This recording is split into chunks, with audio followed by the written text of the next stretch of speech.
that like button. Welcome to Black and the Black Times Infinity. I'm your host, Cthulhu's Prodigy, coming to you live and direct from the Vista Smoke Me Out fam with the dankest of dank. On my left, the oldest ninja in the world, old ninja. Doctor Strange in the Multiverse of Madness shows you who's the strongest Avenger. On my far right, engineering on the ones and twos, choke people out on the threes and fours, Chronos. In a land where hurt people hurt more people. Mm-mm-mm. Last but Herpes? not least, What? we got your boy Blue. There's somebody on this podcast that uses their real name. Can't guess who it is. God damn. And What's your, your mic a little fucking weird again, Blue. I think my internet's off jacked up right now because it's Yeah, you're pixelated. yeah. Okay. Holy shit, we back up in here, God damn it! Sorry for the delays, the technical stuff going on. Cronus, I don't know if you have stats, but I have stats, but I can't go into the chat right now for some reason. It's just fucking weird. This is like a really strange day Yeah, I for thought this that was just Wow. podcast. me. Yeah, Yeah. Patrick's the first Well, in the chat. it says upcoming, but this is like we're live now, so weird. I can't You have go. to Refresh. refresh I'm, gonna or I mean, I did. I'm refreshing the chat. So and Papa Bear's in there. He says, "Why don't short calls alerts?" Wait, what? hopefully he can hear us. So anyway, listener of the week would be JRad. Thank you very much for listening. We definitely appreciate it. I don't know who's in the live stream because YouTube is tripping. Oh Tripping wait, Papa balls. Bear. manage. Is this Actually, gonna work? it's actually Patrick. Patrick was first in the chat, There we go. Okay. and Papa Bear was a quick second. Good shit. Yeah, Good shit. Shout out to both of them. Shit's all messed What up. does Papa Bear mean? He says, "Why don't shorts cause alerts?" Yeah, answer that question in the chat because that's kind of a random ass question. I mean, I don't know because I maybe, can't. maybe ask the question before we got back on here. Okay. Yeah, I hope he Oh, responds. I see. God, fucking YouTube, man. What they do? For some reason, there's like two accounts for the same thing Ooh. for this, and it went to the other one. This is like a double fucked up podcast. Now I can see everybody. There we go. Hello. Damn, this is terrible. Sorry, y'all. Fucking A, man. Yeah. I Fucking think we were A. fucking beginners, amateurs. We've been doing this for 15, 11 years. I mean, I figured it out in a couple of minutes, but yeah, that was terrible. Sorry, y'all. We hear it. We're Terrible. here for y'all anyway. Thank y'all for being patient. God damn it. All right, old ninja. You know what it is. You know you got something malty, urban, brown. You got to pour out, and for whom's to do? Bruh, I keep telling you for the last like 3 weeks, it's not always fucking brown. So you know what? I'm gonna smack you across the face with some Four Loco. So there you go. Damn. We gonna Wait, pour wait. out some Original Four Loco or that bullshit version? whatever they're selling in the store. Watered down shit. The old school shit is like illegal. So if you get caught with that, you're probably gonna end up in jail. Just saying. Damn. So pouring out some Four Loco and smacking Project across the face with that sour mix. We're gonna start with George Perez. Mm-mm-mm. American comic book artist and writer who worked primarily as a penciler. He came to prominence in the 70s, penciling the Avengers for Marvel, and he returned to the franchise in the 90s. In the 80s, he penciled the new Teen Titans, which became one of DC's top selling series. He penciled DC's landmark limited series Crisis on Infinite Earths, followed by the relaunch of Wonder Woman as both writer and penciler for the rebooted series. He worked on other comics by Marvel and DC and other companies in the 2010s. He was known for his detailed, realistic rendering and his facility with complex crowd scenes. He co created the White Tiger for Marvel Comics, which was the first Puerto Rican superhero in comics. Hmm. He also, yes, he also co created Taskmaster in 1980. When he got the opportunity to draw for the Justice League of America, he got the most recognition for his work on the Teen Titans, or I'm sorry, the new Teen Titans, a Teen Titans drug awareness comic book, sponsored by the Keebler Company and drawn by Perez, was published in cooperation with the President's Drug Awareness Campaign in 1983. Um, Side note: this is what it looks like. I have a Nice. copy here. I have this kind of sealed. It's not in the best condition. It's in good condition. If you're listening to this audio, go to YouTube, look at what fucking episode is this? 3,000 or whatever the fuck. It's like 350, something like that. Hmm. You'll see It's, a picture of it's May this. 11th. The new Teen Titans. What's up? I said it's May 11th, so that's one hint. You can look at Find the out what day episode too. this was. Show.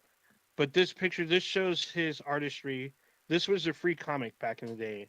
Hmm. So this is about drug awareness. I actually talked to Bunny Man about this. He says it wasn't worth a whole bunch. However, with the untimely passing of George Perez, this may go up in price, but we'll see. Going back to his Four Loco shout out. In 1985, he worked with Marv Wolfman on Crisis on Infinite Earths. In '87, the relaunch of Wonder Woman was all due to Perez, who took over the title and penciling. He to do a different take on Wonder Woman, one rooted in mythology and female power versus violence and hypersexuality, which made the comic a success back in '87.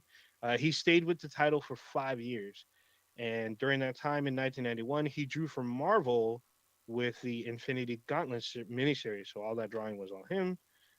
He has won numerous awards for his works in comics. And in December of 2021, he announced that he'd been diagnosed with inoperable pancreatic cancer and he would not pursue treatment. He succumbed to the disease at the age of 67 on May 6th. Yeah, R.I.P. Super duper power in the world of comics, man. Yeah. Serious actor or I mean, serious artist. yeah, I'm all actor. I mean, I think he's only acted in like a handful of projects. I've actually seen this man, and I didn't realize who he was, but I'd seen him at numerous cons because he kept going to cons, a lot of cons. I mean, he was, I know y'all hate, but he was on Teen Titans Go as himself, and Who? that was kind What? of cool. Huh? What? Teen Titans Go. He Fuck was yeah, on he there as himself. Trash. What was great about that one is he was interacting with all of the Teen Titans, and doing showing all of the like old school art for them back in the '80s and shit as well. It was really fun little clip. So that's when he was sick.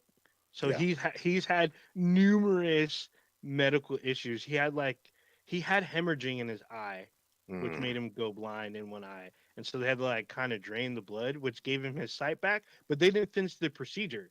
But he still continued to work and tour and stuff. But then he had like cardiac issues. He's had like numerous health issues. So, and then the final blow was pancreatic cancer on top of like his other ailments, including Yeah. diabetes and stuff. That's a like shitty that. way to So, go. Like, I have pancreas issues, as everybody on the podcast knows, but um, like the pain you get from like pancreas pain is like one of the fucking worst pains imaginable. Women have said that have had the same issue that I've had, so that it's worse than childbirth. I'll believe them. I never gave birth to a child, but I can tell you that the pain that I've got from my pancreas has been like it redefined my level of pain and pain. So yeah, whenever somebody has like some sort of pancreas issue, it's like, man, that's a shitty way to go because it's like one of those organs that you cannot transplant. Like once your pancreas is fucked, like that's it, and you can't properly digest food. You can't, it regulates your sugar, and that's fucking gone. When it's all fucked up, it's fucked up, and it's extremely painful. So that sucks for that guy. But you know what's wild though? They actually can just now do transplants on it. Well, I heard they had like are you sure? Because I know that there's like a thing Mhm. where there's like a weird machine that they can use. It's like an artificial Yeah. pancreas. I know absolutely for sure because I've actually like in my real job responsible for it. Black market organ dealing. Your real job.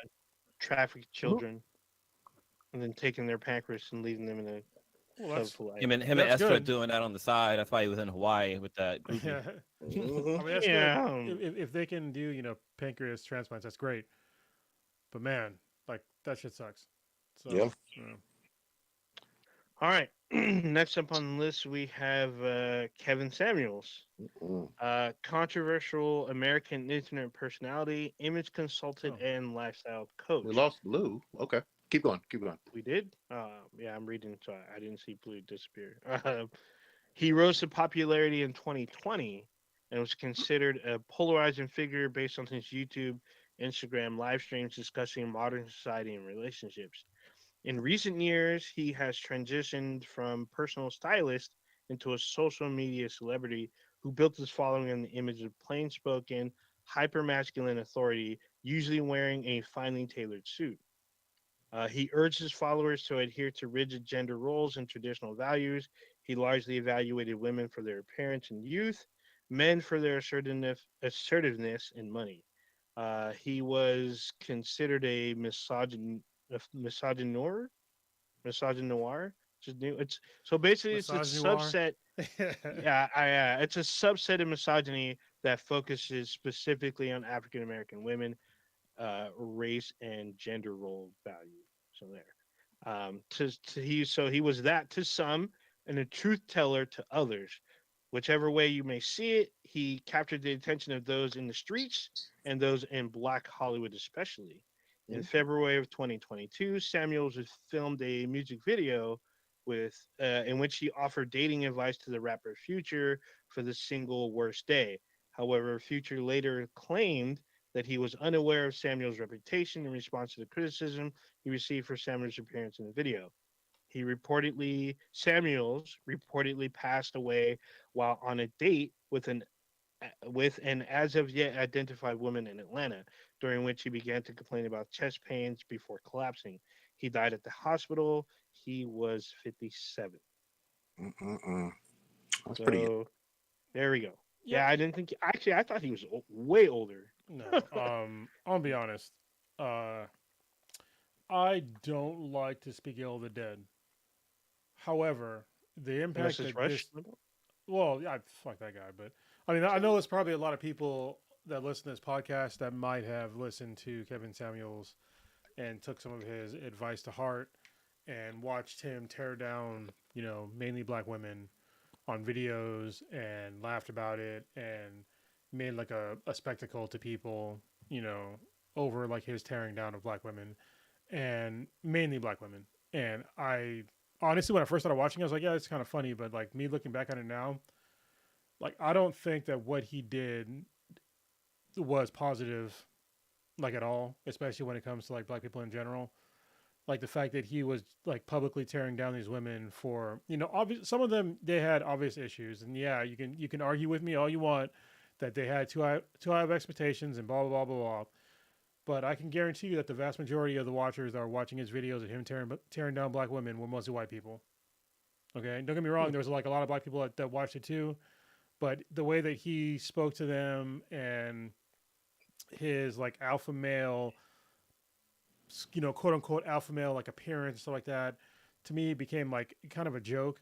And I have a problem with like anybody that has not been in a long term relationship, like at all, giving out relationship advice to people. Because like obviously you don't know what the fuck you're looking for. Meanwhile, you're gonna tear down all these women about what they're looking. Don't get me wrong. Yeah, some of those women like they had like lofty goals and like some of them were like really fucked up. But it's like the fact that they were gonna put it out there publicly to like just denigrate black women. To me, I over the past couple of years, it's like man, that's a real bad fucking look for us in general. So those are my thoughts on that. Well, yeah. Let me say just in terms of my side, and I respect where you're coming from, Cronus. I've listened to quite a bit of him. And I think Corey or Old Ninja really set it up in terms of Who the fuck? yeah, my bad. Or Old Ninja set it up in terms of pretty much reading off of Wikipedia. But if you're gonna call into a YouTube show seeking dating advice, then you're gonna get that person's opinion. I mean, you knew what you were signing up for in terms of you calling in and asking him for his take. I don't necessarily feel bad if you're the one asking for advice. Like if you're going to ask, then kind of be careful what you wish for. And you knew if you had listened to him what you may be in store for in a lot of ways. So he was very honest. And I guess the other thing that needs to be really said, a lot of his advice was also towards men, really just black men specifically, getting their shit together. Okay. I'm sorry. Now stop me if I'm saying something that you disagree with. Go ahead. No. I'm gonna take from both of y'all and try to put this together. So, from Cronus' side, I completely get because for those of you who may not have known, Samuels has been married twice. He's been divorced twice, and he has a daughter. And at the time, he was like dating, so he wasn't in a relationship. I think the most current podcast he was on, he kind of hinted there might be two women he was trying to decide on, quote unquote. He didn't put it in those words. Those are my words, but he was basically between two women that he was dating at the time. Um, Along with what Kronos was saying, Vivica A. Fox chimed in and she said like he wasn't because he called himself kind of a healer, but if you listen to what he says, it's not a very, I guess, uplifting and reassuring tone that you would hear from other healers. He's basically just kind of barking at them. And I understand from Prodigy's point of view, you do call into this man, especially if you knew his reputation, to get barked at about your relationship status.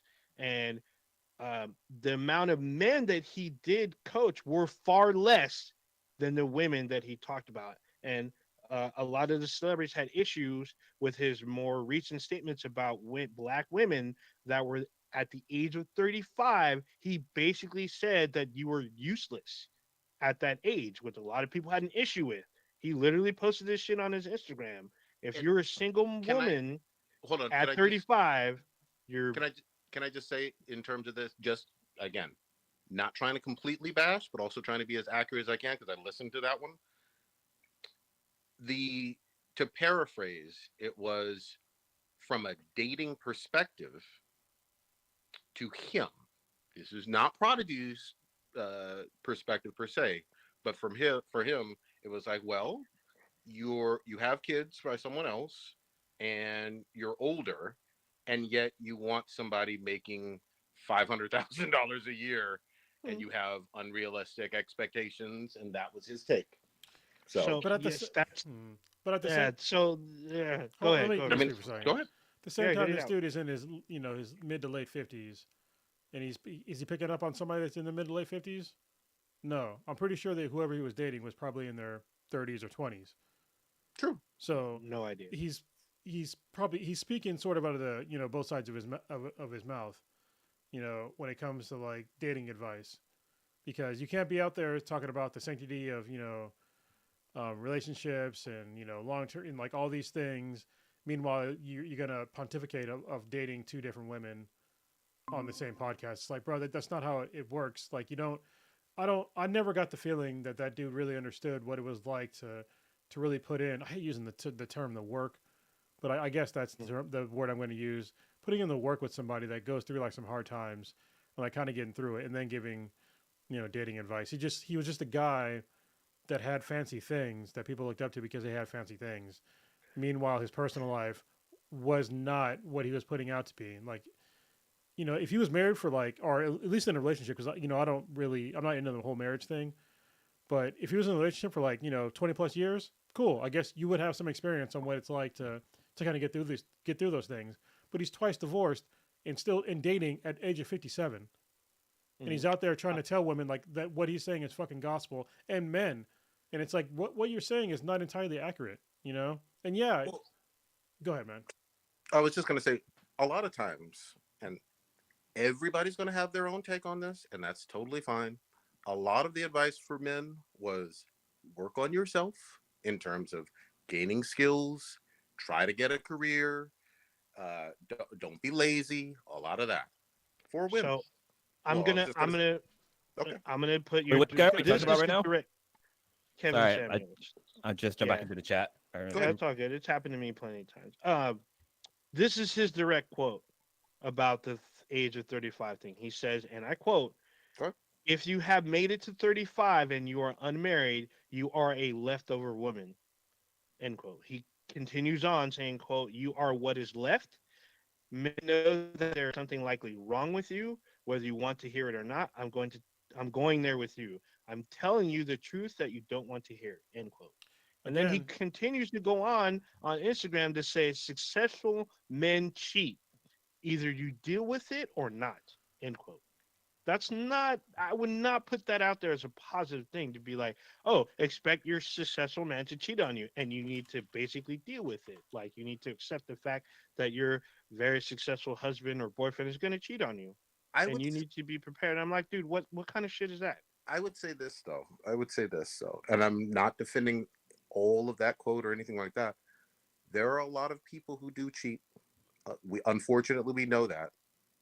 And when you talk about you thinking that just because someone is successful, they're not going to, I think that's really foolish. I mean, sure, but I mean to tell women that are not in those relationships and the ones that are seeking something on that caliber to tell them they're going to cheat on you at some point in time, I think that's Mm, a very negative and I think you need to be pot- prepared. I think you need. potentially misguided advice. I think you need to Not be eyes wide open that a lot of people, unfortunately, I don't promote it at all, but unfortunately, have been cheated on and unfortunately dip out on the relationships, which is what true. it I mean, is. I mean that's what they know about like NBA athletes, football players. We all know eventually they end up straying, especially high profile ones. We know this. But And that's what's kind of what weird to he's me, saying. is that I just watched like a snippet of him being on another podcast, and he's saying like totally not different, but like he's much more reserved. He's not barking at the. I mean, he's a guest on the show, Hmm. but he talks about the working man, the men who work 9 to 5, and the women that don't want them because apparently they're either not making enough or they're not going to make enough. And he's just like, well, these men are that are working 9 to 5, they're hard workers. You can't count them out. So I'm like, okay, that's reasonable. Hmm. I think that's reasonable. And he said similar stuff like that. He basically talked about basically blue collar workers and how they're undervalued by these women that expect them to bust their ass 9 to 5 and yet make like 6 7 figure salaries and spend all their money on them type stuff. So that stuff I kind of agree with. I mean, yet he's But saying expect them to cheat on you. Fuck that. I mean, yes, come on, exactly. man. That's that's So the other caveat because he kind of flip flops a bit. So You don't think a whole lot. I mean, you just said it though, did you? That a lot of people with incredible wealth, unfortunately, can be unfaithful too. I didn't say that. He said that. Oh, I thought There's not a situation where you have a didn't you? successful person You didn't that's say the not foot. going to. You didn't say the football thing just now. I I didn't hear. I said that. I said high profile football players. Not every Okay. football player cheats. Okay. But see, you got to with those with celebrities and stuff like that. You kind of gotta. I mean, when you're getting pussy thrown at you, fucking like every goddamn day, like it's hard Especially probably not to like. especially if it hasn't been happening to you in high school or Yeah, college. exactly. If all of a sudden you're like you were fucking an ugly duckling, and all of a sudden you're fucking the number 1 draft pick, that's not pussy gonna be thrown at you on a fucking regular, that's not an and excuse it though, for you. man. I know it's not an That's true. excuse, That's but true. like everybody's got a breaking point. I mean, the human body is weak.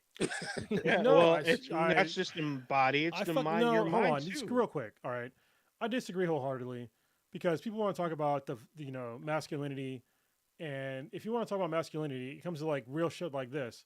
Like what masculinity to me is like really providing for people and your family, and it comes to like avoiding temptation. Yeah, Like if Mm. if you are somebody that can't fucking ignore pussy getting thrown your direction, then I'll have to put it in this way: like how much of a man are you really?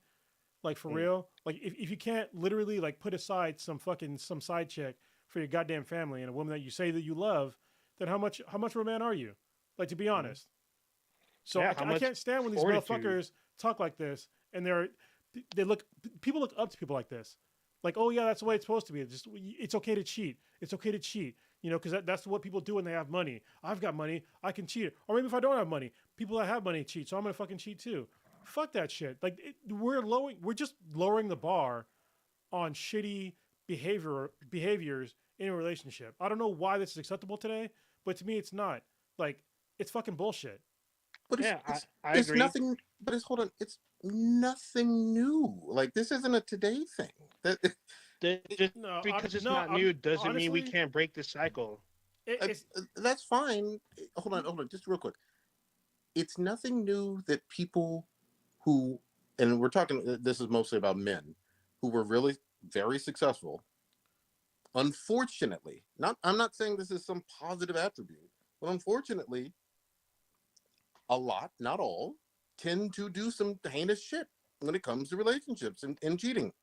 Well, then I don't think that that's controversial. then put it on that level. But when he's saying it, it's like uplifting it. Just expect it. Expect for some dude to cheat on you. Oh yeah. And for me, that is like Mhm. elevating it to like just accept it. It should Mhm. not be acceptable for somebody to cheat on you and you just still sit there in a relationship like, oh well, this guy said it's normal for somebody to cheat on me. I'm just gonna stick with it. But it's like, Yeah. come on, man. Well, So for real. I didn't hear the whole stick with it. I heard that it's common.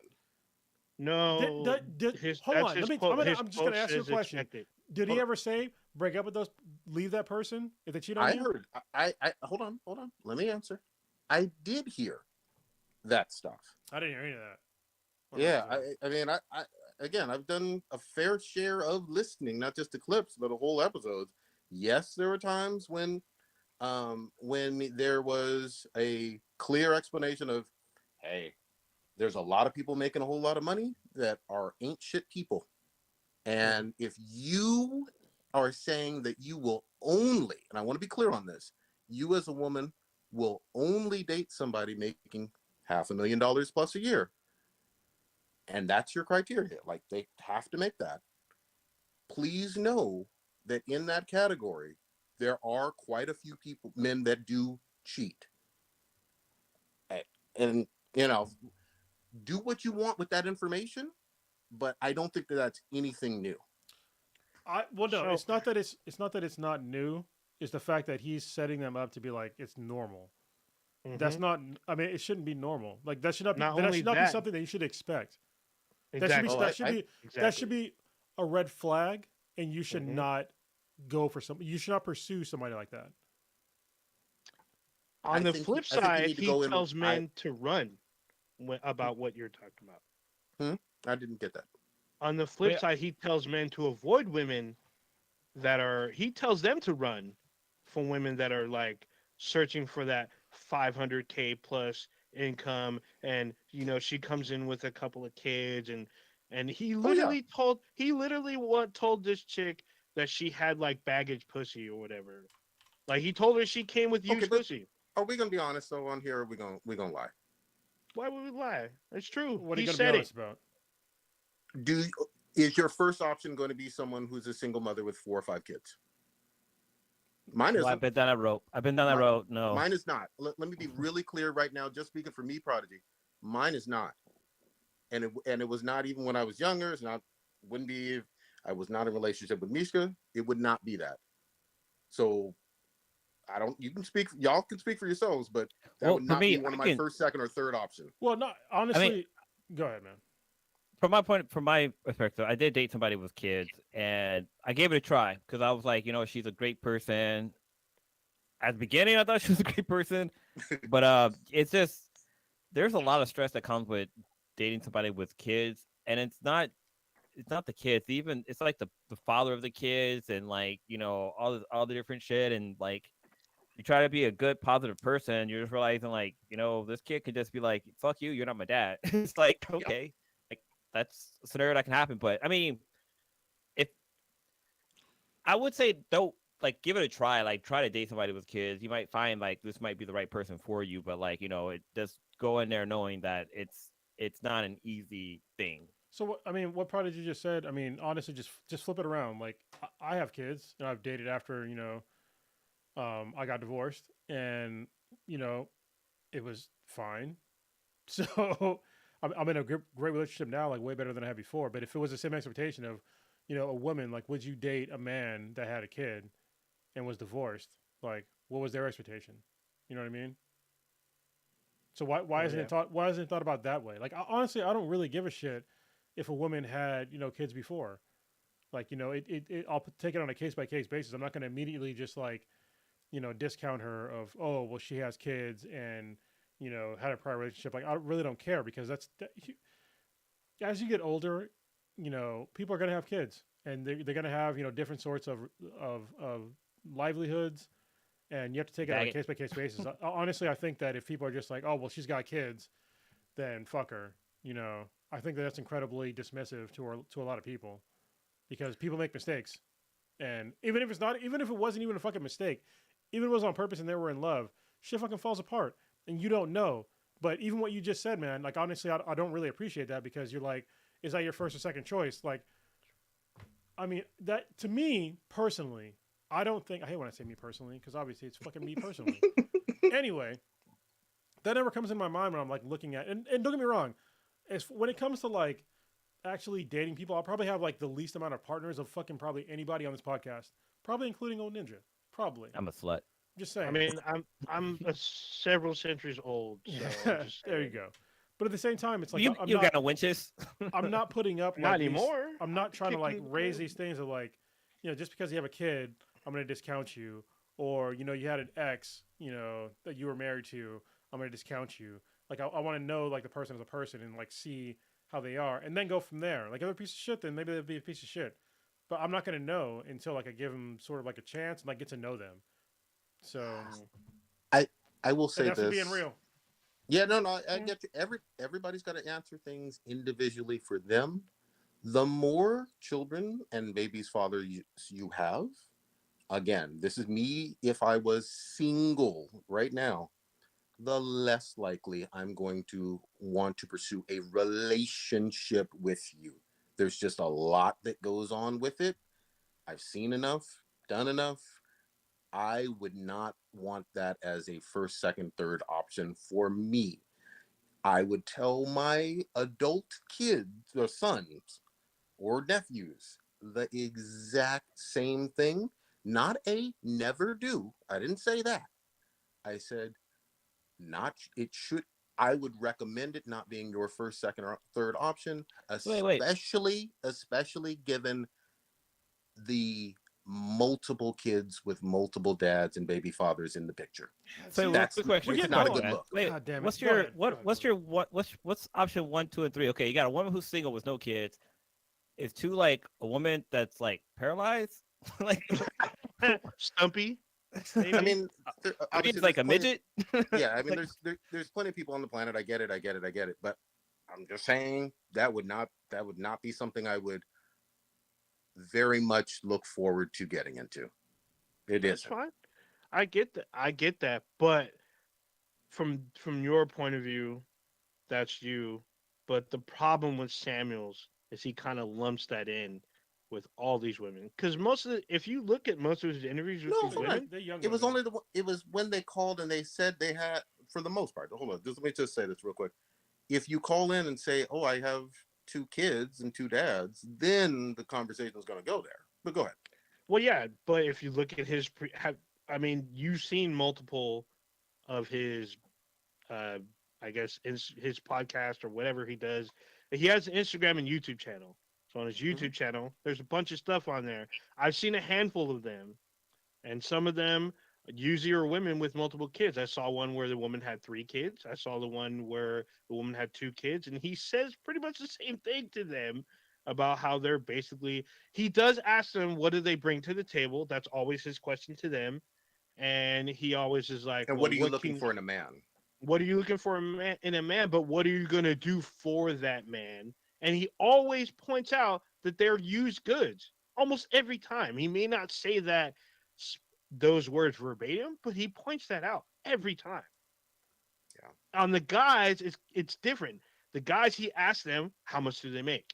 Yep. Like, what do you Very do? true. Yeah, How and much do you Very true. make? this is the And problem he'll I ask have. them, Yeah. do you have a big dick? If you don't make a lot of money, do you at least have a big dick? He asks them do that. I He do literally remember asks that. it, and the dude starts laughing, and Samuels kind of gets like perturbed. He's like, dude, you can't answer the question. Do you have a big dick or not? If you're not gonna answer me, you ain't got one. And I was just I like, remember. what the fuck? He tore this dude apart. wait, who are we talking about again? I'm lost. Like, you kind of took me last minute. I didn't know this was Oh, a fucking that dating just advice Yeah, fucking podcast. I Blue thought jumped we out were for a fucking second. So we did. blurred, talking It's about all nerdy good. shit, not We're I'm not, talking It's all about good. someone dating a It, someone chick. who's it's all good. recently Kids. How about departed, this? Well, and Prodigy puts them at number 2 no, underneath I Future. don't. I'm not putting it on any pedestal. And the I think that Estra. what you described in the very beginning, Old Ninja, was pretty middle of the road. I didn't have any disagreements with what you said. I don't have any disagreements with even what Cronus has said, saying from his perspective on it. All I'm saying is, he's gone. It is what it is. but I think that some things had some merit and value, and some things may or may not. But they certainly called in and asked for him. That's true. And I will say that some things that he did say did have merit and had actual value. Some of the other shit was just diarrhea of the mouth. I don't know. Like a Just lot gonna of put the it out. honestly, like a lot of the women that called in, they're really young, Yeah. and it was just like it'd be like asking like I don't want to put it. I don't want to disparage these women, so I don't want to give a really bad example. But it's like, yeah, I mean, if you're young, of course you would want the person that you're gonna date, whatever, to make a bunch of money. Like, if you'd asked me in my fucking 20s, even now, fuck, would I want a sugar mama? Yes. Like, duh. Like, yeah, now. if K Mac, made a fucking $1 million a year, I'd stop fucking working. No shit. But at the same time, like, that's not really what I'm looking for. But but this is me as an older person. But I think that he was really selective on like who he had on to talk to, and they were mainly younger, sort of naive women. Not that all women are naive, but when you're in your fucking 20s and shit, I mean, you don't know what the fuck is going on. Neither do men at the same age. They don't know what the fuck is going on either. Correct. You know what I mean? That's Like, true. if you ask them what they're looking for, I can make you just a bet. If you ask women what they're looking for in their 20s, they're gonna say a man that makes a good amount of money, that provides for them. So maybe they can not work. If anything, at least they're gonna make good money. You ask a man the same question, he's gonna only talk about their fucking physical features. Ass Right. and titties. And these are two sides of the same fucking coin they're both pretty fucked up when you really think about it. Because there are things that, you're looking at things that are physical, but not, actually things of substantive or, substantive. Substance. Yeah. And then Sub-Zero? if you look Are you, at, you speaking my sorry. language? And if you go on the other side, you're looking at, only things they can provide monetarily, but nothing on any of the other planes of existence. Like, how can they provide for you in your mental health? Your mental health. Can they help you? Do what you're into. Are they not going to be a piece of shit? There's things like that neither one of those Oh, yeah. people in that same age group that they're talking about at all. They're not looking at the actual person and what they bring to the table besides physical or monetary. But as you get older, you understand this motherfucker knows that, or he did know that. I'm sorry, I don't want to call him motherfucker because he's fucking dead. But he knows that at the age of 57 that there's a thing in between there that needs to be highlighted, and that's what he didn't do. That's what I would have liked for him to do, was highlight the things that are not physical or monetary that you should probably focus on, especially as a young person, because those are things that actually matter. Will this person, see you having a bad day and try to console you? If your kids are fucking up, or how are they going to handle your kids? Are they going to scream and yell at them, or are they trying to empathize with them? If you're out of fucking gas, are they going to fucking get gas for you? It's little shit like that goes a long goddamn way in a relationship that he never talked about on either side, and that's a huge deal. But it's more sensational to talk about. Oh, you got a big dick. Oh, do you make money? Oh, you don't make money. Oh, why you want somebody that makes $500,000? So, see the problem that I have with this dude, because he didn't talk about things that actually made people's lives better. It's just sensationalized bullshit, and I don't like the fact that he mainly disparaged black women. It was just a bad look for me, man. So I get it. That's my rant. I get exactly where you're coming from. I mean, those are the ones who called in. The only thing I will say I know though they is, called in. yeah, no, I'm just saying in terms of the selection and whatnot. It was black women calling in, but there was one thing though I will say, man, I know we were belaboring this. He did stress a whole lot of, are you going to bring peace to that household? You as the woman in that relationship, in terms of being his peace and calm. I did get that from not that I'm trying to put a rose-colored glasses on it, but in terms of, can you be a sense of calm to that man in terms of being peaceful, not antagonizing, not starting arguments, not throwing grits at the motherfucker. Can you have a peaceful relationship? That's not enough, but that's a start. It's kind of a two-way street, though. Like when it comes to like I was gonna say being he in a does. relationship, He does that too for men. yeah. Well, I'm just saying, like, when you come home and you can be stressed out, as you can be crazy stressed out, and having your partner there to talk to and kind of basically almost be your fucking like a fucking counselor or therapist just to listen to you. But like when the Swedes come home, like she can be stressed about things, and I'm there to listen to her rant to rave about her job. And yeah, I'm just saying it's a two-way street. Like it's everybody's got to your home's got to be peaceful. So anybody that comes in the house needs to be peaceful. But if I came home and she gets mad at me because I left the toilet seat up for like the 14th time, like okay, this is I don't need this right now. I don't need this right now. I already got my boss on my ass. I got my tire blew out, and the dog needs a fucking liver transplant or some shit. Like, yeah, man, you just kind of got to read the room. Like, you can't, like, I don't know. There's a lot of work to being married, and be in a relationship, and it's not like money's important, but there's a whole lot more that needs to be taken into account. And like young blue, I did not know about this. I was like, I want a hot chick, but then I dated a hot chick, and I was like, okay, this chick is crazy. I need somebody that's intelligent, medical intelligent. She was like, you don't make enough money. I'm like, fuck, man. Like, damn it. Like, I remember I was talking to this one girl, and we were talking back and forth. She was pretty cool and all this stuff, and she literally, in the middle of a conversation, was like, hey, look, I need somebody who can pay my bills, like pay for rent, this and that, and this and that. Like, this isn't working out. So I'm gonna stop talking to you. Like, those were basically her words. Like, she stopped talking because I didn't make enough money to pay her way. Yep. Like, thank you. Like, you really helped me dodge a fucking bullet, because I am not that one. Yeah. I mean, with I keep calling her K-Mac, but she goes by K now for reasons that we'll go over at some other point in time. But anyway, me and K. I still think K-Mac is cooler though. No, not right now. Not right now. Not now. I don't know. I don't know the exact reason why. You do know the why. You know the reason why. Let it go. Let Yeah, it go. I'm gonna let it go. I'm just like, I'll tell you if you want, but not on the podcast. no. Yeah. But we're almost to the end of Love Line to Black edition. Yeah. Wait, this guy was black? Yes. Yeah, of course. Hey, I don't know. I don't know who the fuck we're talking about. If you saw a picture of him, you'd be like, oh yeah, that guy. Wait, what's his name? Look him up real quick. Kevin Samuels. Not for only what was he I black, gonna say. not only was he black, though, I will say this: the focus point was, in a lot of ways, black relationships with black men and black women. Mhm. But I mean, that was the core audience. That's at Atlanta, whatever. But just to make sure that's exactly pointed out or whatever. So anyway, No fucking clue who this guy is. I'm looking at him. I don't know. I've never seen this guy in my whole entire fucking life. yeah. You know, I Yeah. mean, He looks like a uppity mofo. God damn, you called him uppity. Jesus oh man.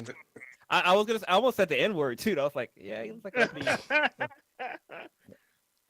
Oh, man. All right. 'Cause when I jumped back onto the podcast, I thought you guys were talking about oh god, what's that guy's fucking name? George Perez.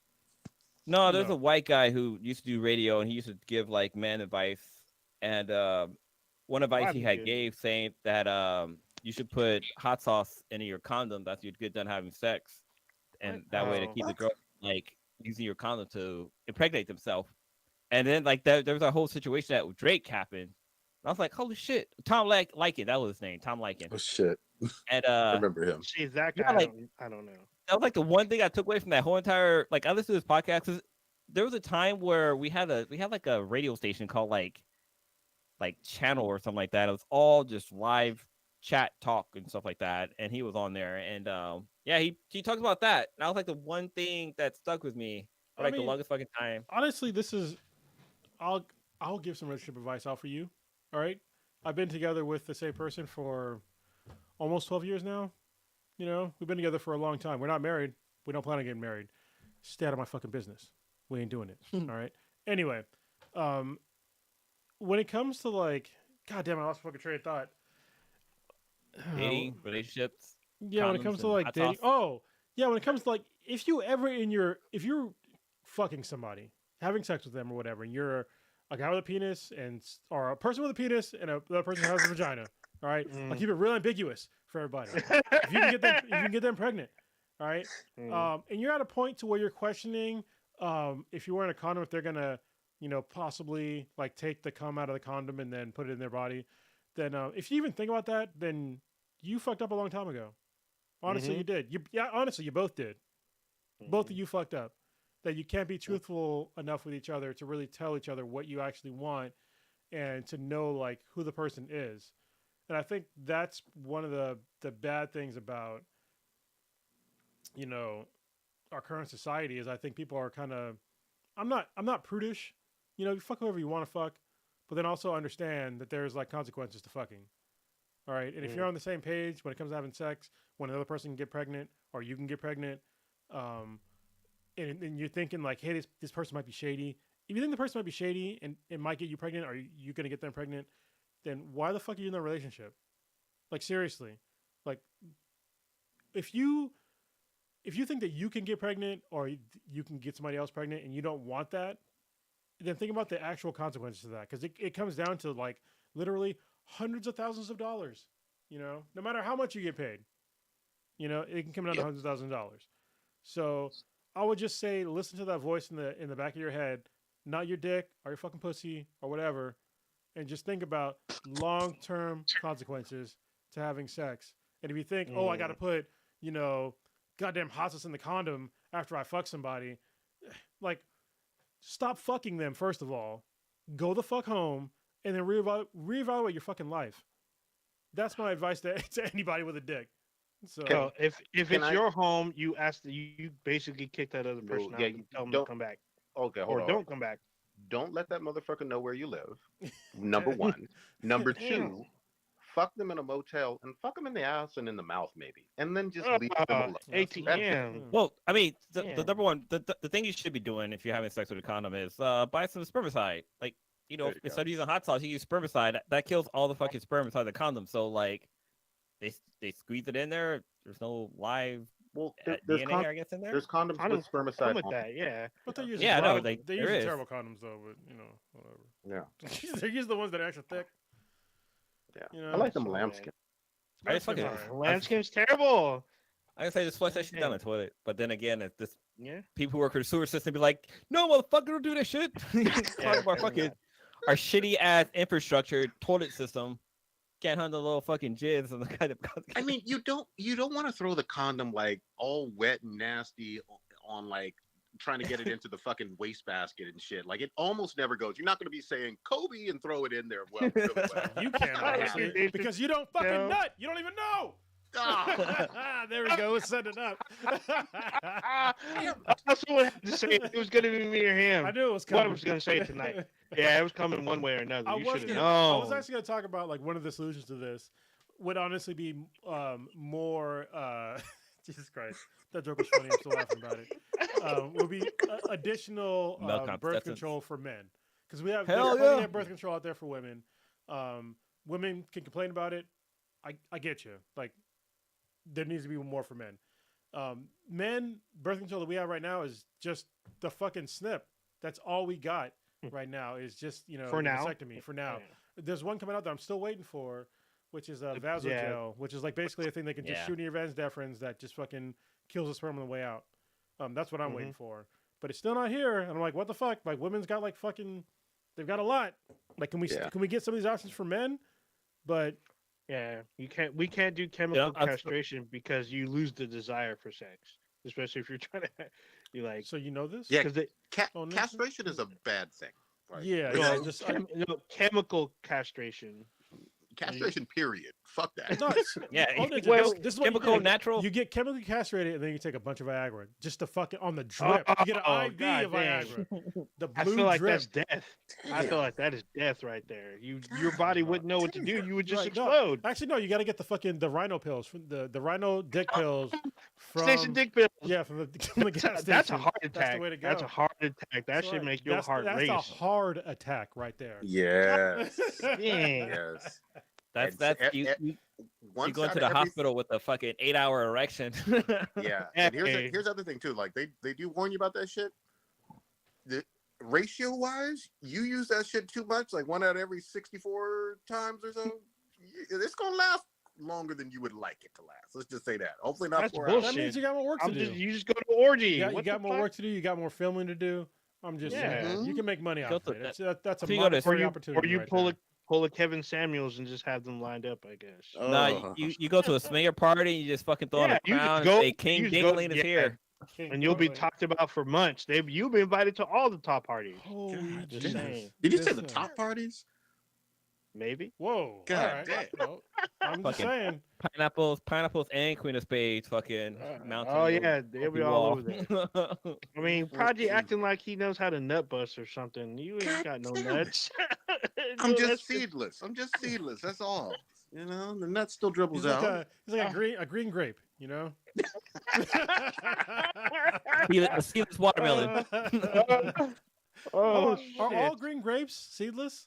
Or is it just some No, of them? It's not no, just some of Okay, them because okay. they have to be bred that way. just saying. It's all about the Costco grapes, so they're like fucking super. They're basically the Mandingo of grapes.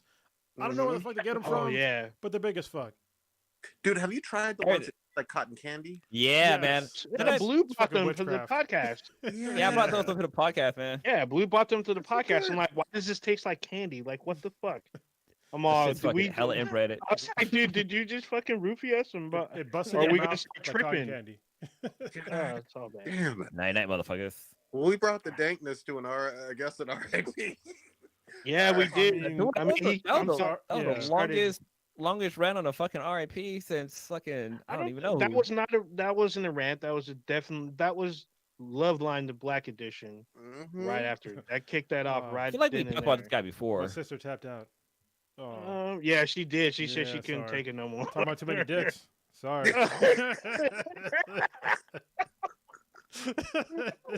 She had a dick quota. She been done with dick quotas. So Yeah, she's like, you talk about 2 minutes. No, I gotta go. Click tap. yeah.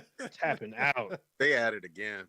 Okay. Was that your last one, old ninja? Holy Yeah, that shit. was. That really was. If it was, I would have cut in if there was one more. Fucking But I shit. made sure to save him for last because I already knew it was gonna explode into Yeah, a discussion. Oh, yeah, I saw that I coming. felt some sort of way about it. Sorry.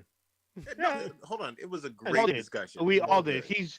He's basically like the grandfather of Future or whatever. It's like when they find Blue Marvel in Marvel Comics, like he's always been there. It's just like people forgot about him type shit. Well, I mean, I Mm-mm. honestly, You know this is the sad Gosh. part. It's like I used to listen to the guy, and I was like, some of what this guy said made sense when I was a little bit younger. And then I was like, this is not bringing happiness to couples. Like what he's talking about is not bringing happiness to couples. And that's when I was like, all right, I'm gonna tap out. It was just like, You know- I'm gonna pivot a little bit because I want to talk about something that's happier and also make a really good joke. Hopefully, it's just like when I used to listen to Joe Rogan a lot, and I still like some of his podcasts are still pretty good. But then there's podcasts that he has that are just, for me, they're fucking terrible. Terrible. But at the same time, like so recently, this is what we're gonna get into. The Batman Shouldn't have Unburied, episode. the Batman Unburied podcast, dethroned the Joe Rogan Experience on Spotify for being the #1 podcast. And I downloaded Spotify to listen to this. so did I. I was like, I'm not even into Spotify. And I fucking downloaded it. Thank God I did, or thank goodness I did. Whatever. I'll get into that in a minute. But some of his fans were just like, "Oh, well, it's it's Spotify doing this, blah blah blah. I bet they're like skewing the numbers, blah blah blah blah." I'm like, first of all, how dare you even thinking that Joe Rogan is more popular than fucking Batman? Like, Mhm. what is wrong with you? Like, for real. Mhm. I mean, no disrespect for Joe Rogan. Like, he's popular. He's he's pretty funny. He does a lot of stuff, but he's not fucking Batman. No, he I mean, ain't. come on, man. Like, and even his podcast, it is not as well produced as this fucking podcast. All right, it's him with. It's basically like our podcast, but better, obviously, because he's Joe Rogan. He's the #1 podcaster, except for the last couple weeks. Anyway, but basically, he has intro music, he has outro music, and in the middle, it's just fucking conversation. There's no there's no high production value with his podcast. It's just it all runs on the conversation that he's having with whatever guest that he's having. That's why it could be good or bad. Batman Unburied is a fully produced. It's barely even a fucking podcast. It's basically a goddamn audiobook. All right, Yeah. fully produced with sound effects, fucking music, background vocals, A-list, all kinds of shit. A-list celebrities. It's like, how could you possibly? It'd be like comparing an IMAX movie to a fucking silent film. That's a Like, good analogy. what are you even talking about? Like, so can we get into like how awesome Batman Unburied is? Have the rest of you listened to this? I don't know if No, Prodigy I have has. not. So I'm looking at his light right now. Yeah, Yeah, look I'm at yeah, his looking. lights. Fuck. I'm looking at his boob right now. Yeah, That's the a boob that's light. I was definitely a gonna say boob that. light. I didn't know if you're gonna know. I didn't know if anybody was gonna know what I was talking about. The boob light. I do. Yeah, Yeah. it's very luminous. I got rid of all the boob lights in the house and replaced them. So Yeah, I I hate was gonna this say. fucking I thing. was like, don't you have some boob lights? No, Yeah, it's so just- I've listened to it, and as a Batman fan, holy shit, this is great. It's really fucking good. I know, Cronus, you mentioned it that it's up there with Sandman. So Yes. if you didn't know, Sandman is it's an audio book, but it's like listening to a goddamn IMAX movie. It's so fucking good, and like the actors and actresses they have on that, it's like top fucking notch. And there's even a sequel, which is amazing too. Like I still need to finish it, but like, yeah, this Batman Unburied, it kind of came out of nowhere. Like, I didn't even know this was coming out. Like, it basically was rumor mill from when I heard about it, and Kronos downloaded it, was listening to it, and was like, hey, this is hella good. I'm like, all right, let me go check this out. I'm so Well, I mean, we had a little bit of inkling because Winston Duke, who was in Baku on Black Panther, and I'm a fan of his because he was a great character in Black Panther, us. and Oh. so I knew that basically white Batman fans were like mad about him being Batman, even just the voice of Batman. I'm just like, whatever, I'm interested, but what I didn't know is the other like cast of characters. I didn't know Lance Reddick was in this at all, and I was just like, Dude, whoa, like when you I feel start like talking, I'm like, I know that guy. he's like up there with like Morgan Freeman and like oh god, what's the name of who did the voice of Darth Vader? Oh Jesus Christ, James Earl Jones. James Earl Jones. Yeah.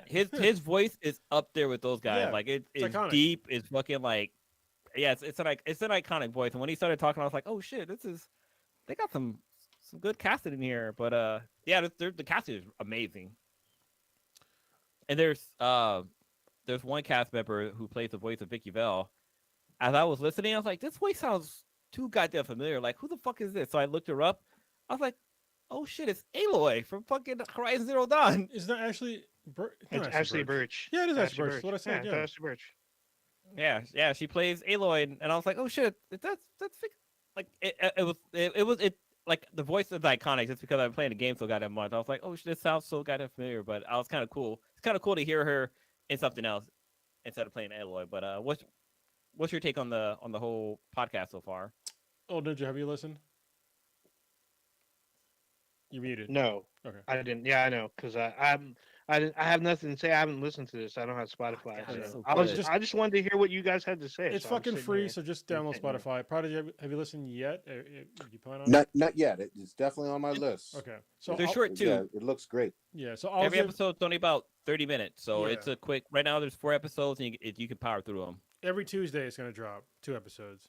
So I'll give a spoiler-free, I guess, review of what I think of the show. I'll call it a show because it's basically a goddamn show at this point in time. So this is definitely an original take on on Batman. Okay, the first 5 minutes you're gonna be like, what the fuck is going on? Like this Yeah. is not what I'm used to.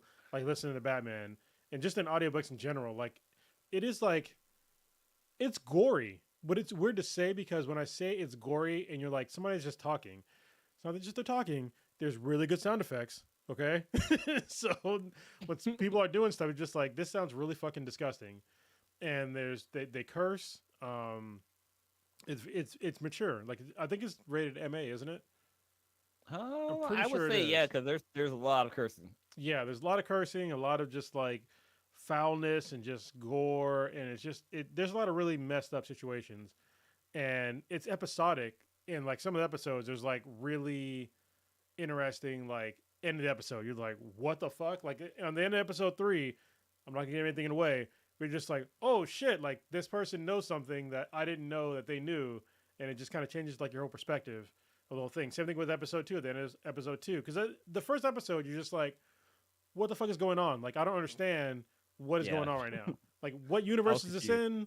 Who the fuck is this person? Like it's supposed to be it's Bruce Wayne, but like what is going on?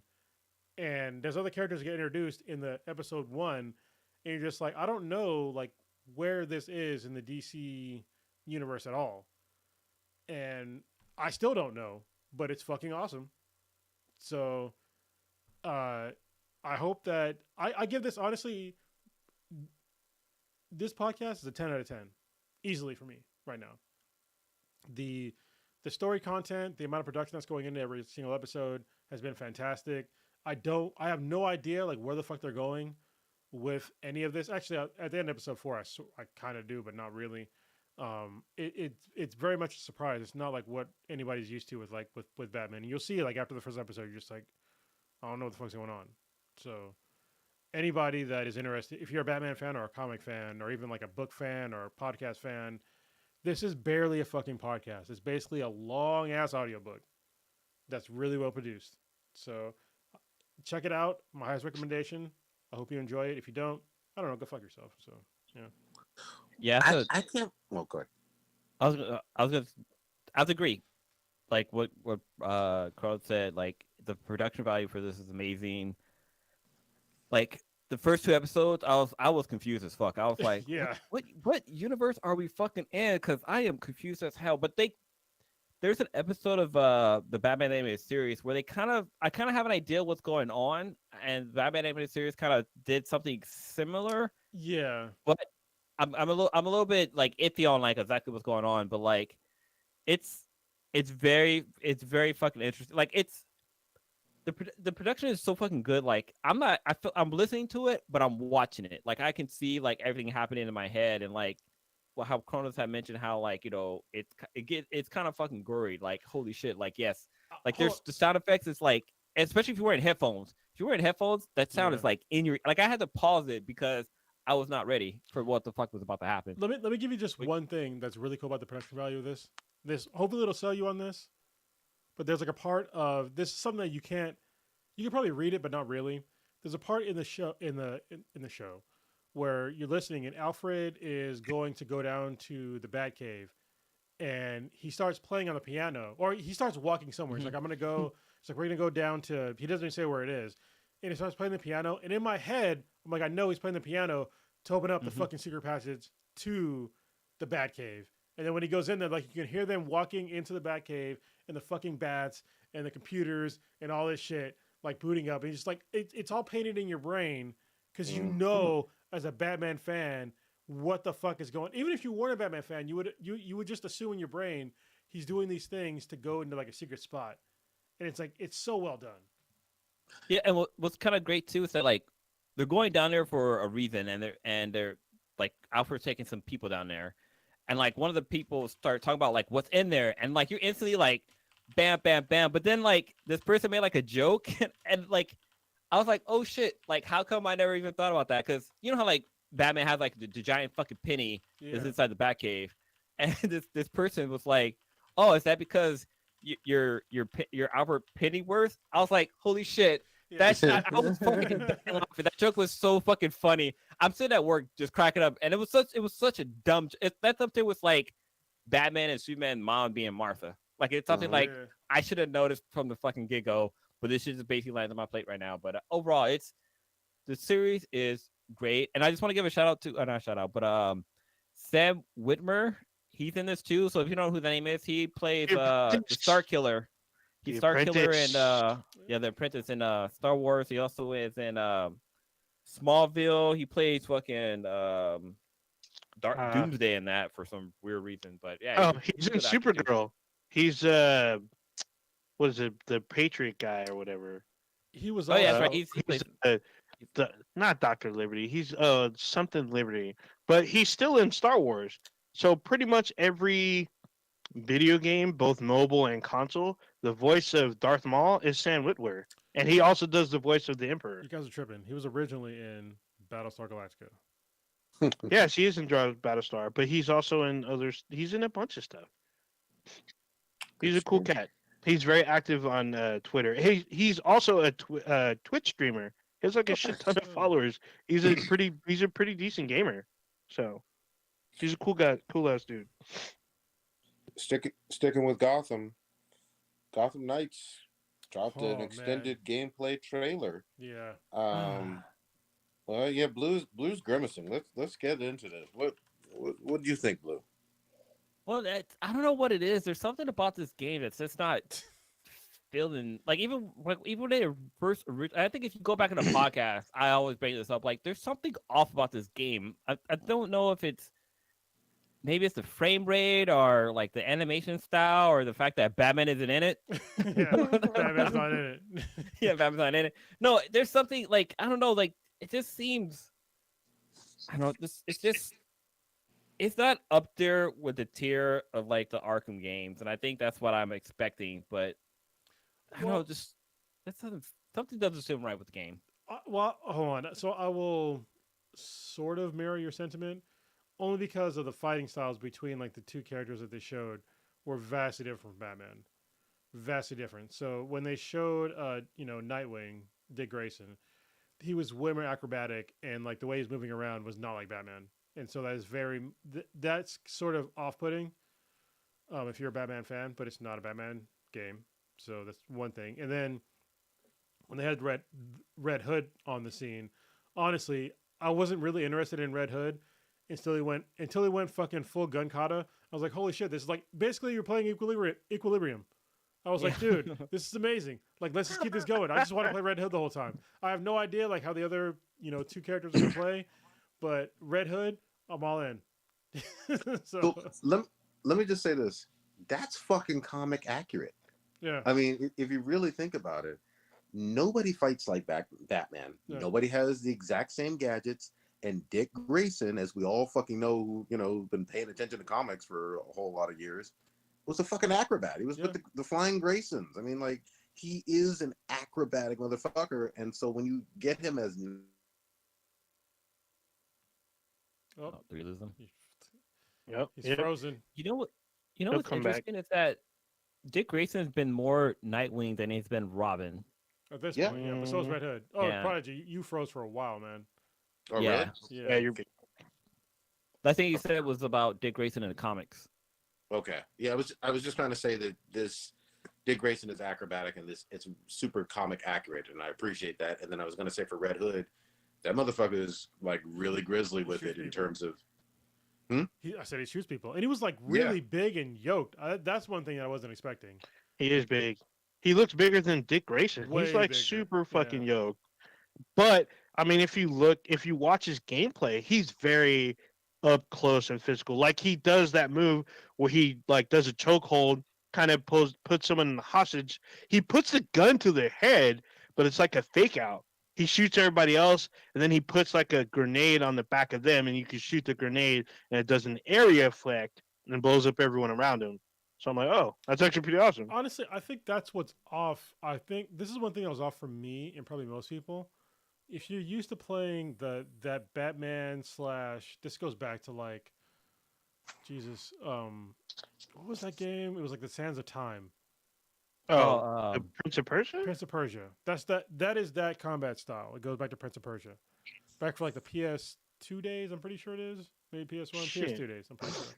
Prince of Persia, Oh, yeah. they're gonna remake it. That's what started that whole style of like fighting, is like the whole like three-dimensional like fighting style, like going back and forth between opponents. That was Prince of Persia. What was off to me about it is that the visual cues of when they were gonna hit you were like way off in it. Mm. Yeah. And that's what might have been kind of weird, at least for me.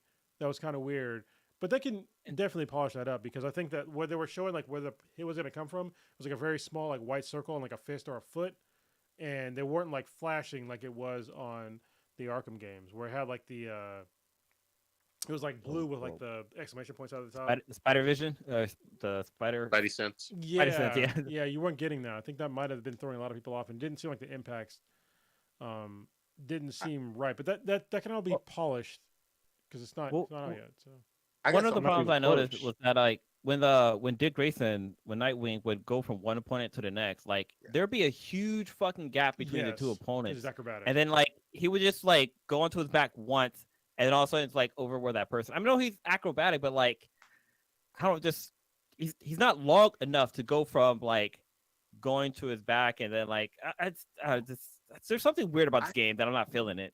I thought you were I going to say... like the game, but I'm not feeling it. I thought you were going to go say that they gave him a Fortnite glider, and they fucking Oh, did. Yeah, that fucked me up too. Yeah. But I think they all have it. But you're Yeah, no, it's for no, fast travel. not Oh no, no, no, what's he doesn't. no, no. There is a glider, but it's a different glider than Nightwing has. Nightwing has Hmm. it's not a fast travel glider. It's just like how he gets around. Same way that Red Hood, he basically he can jump mid air. Mm. Oh So yeah, yeah, that's right. He does like because he does like soul the step, yeah. yeah, soul jumping or whatnot. And then like you can use Sounds like a vehicles. move. They show Red Hood on a bike, and he Yeah. like takes a like an ice cream truck full of baddies. They said the bike you can use across all characters. Oh, Mhm. good. So Yeah, because everyone has a bike. Because in the very first gameplay, Batgirl and Robin they had motorcycles. Yeah. Which I'm wondering if like each character's motorcycle has different weapons than the other. That would be Good interesting. question. think you think Batgirl has a Vespa? I'm just kidding. That'd Jesus Christ! Don't come for me. I'm That's so totally just bad. kidding. be hilarious. Honestly, if she had a Doesn't- Vespa, I she doesn't wouldn't buy the fucking define- game. That'd be That's all bad. hilarious. That'd be Um, fucking I hilarious. it went once he said that, my mind went to Book of Boba Fett. So we Yeah. kept talking about all the It's like a whole Vespas. bunch I'm of like, fucking review mirrors and shit. It's all yeah, chromed I out. was like, what the fuck? Yeah. But yeah, I mean, I've been excited for this game for a minute. I mean, apparently they dropped the current gen versions of the game. Now they did you Hold guys on, watch it I'm with the sorry. No, they commentary? What dropped did you say? previous Rewind. I'm sorry. What did you say? Previous gen. Oh, previous gen. I'm sorry. Yeah, it's not the current gen. Yeah. I'm still so I'm on the previous gen. To me, that's the current gen. So there's only current gen for these games now, which is PC, PlayStation 5, and the Xbox Series SX. Those so instead of the previous gen, those got dropped.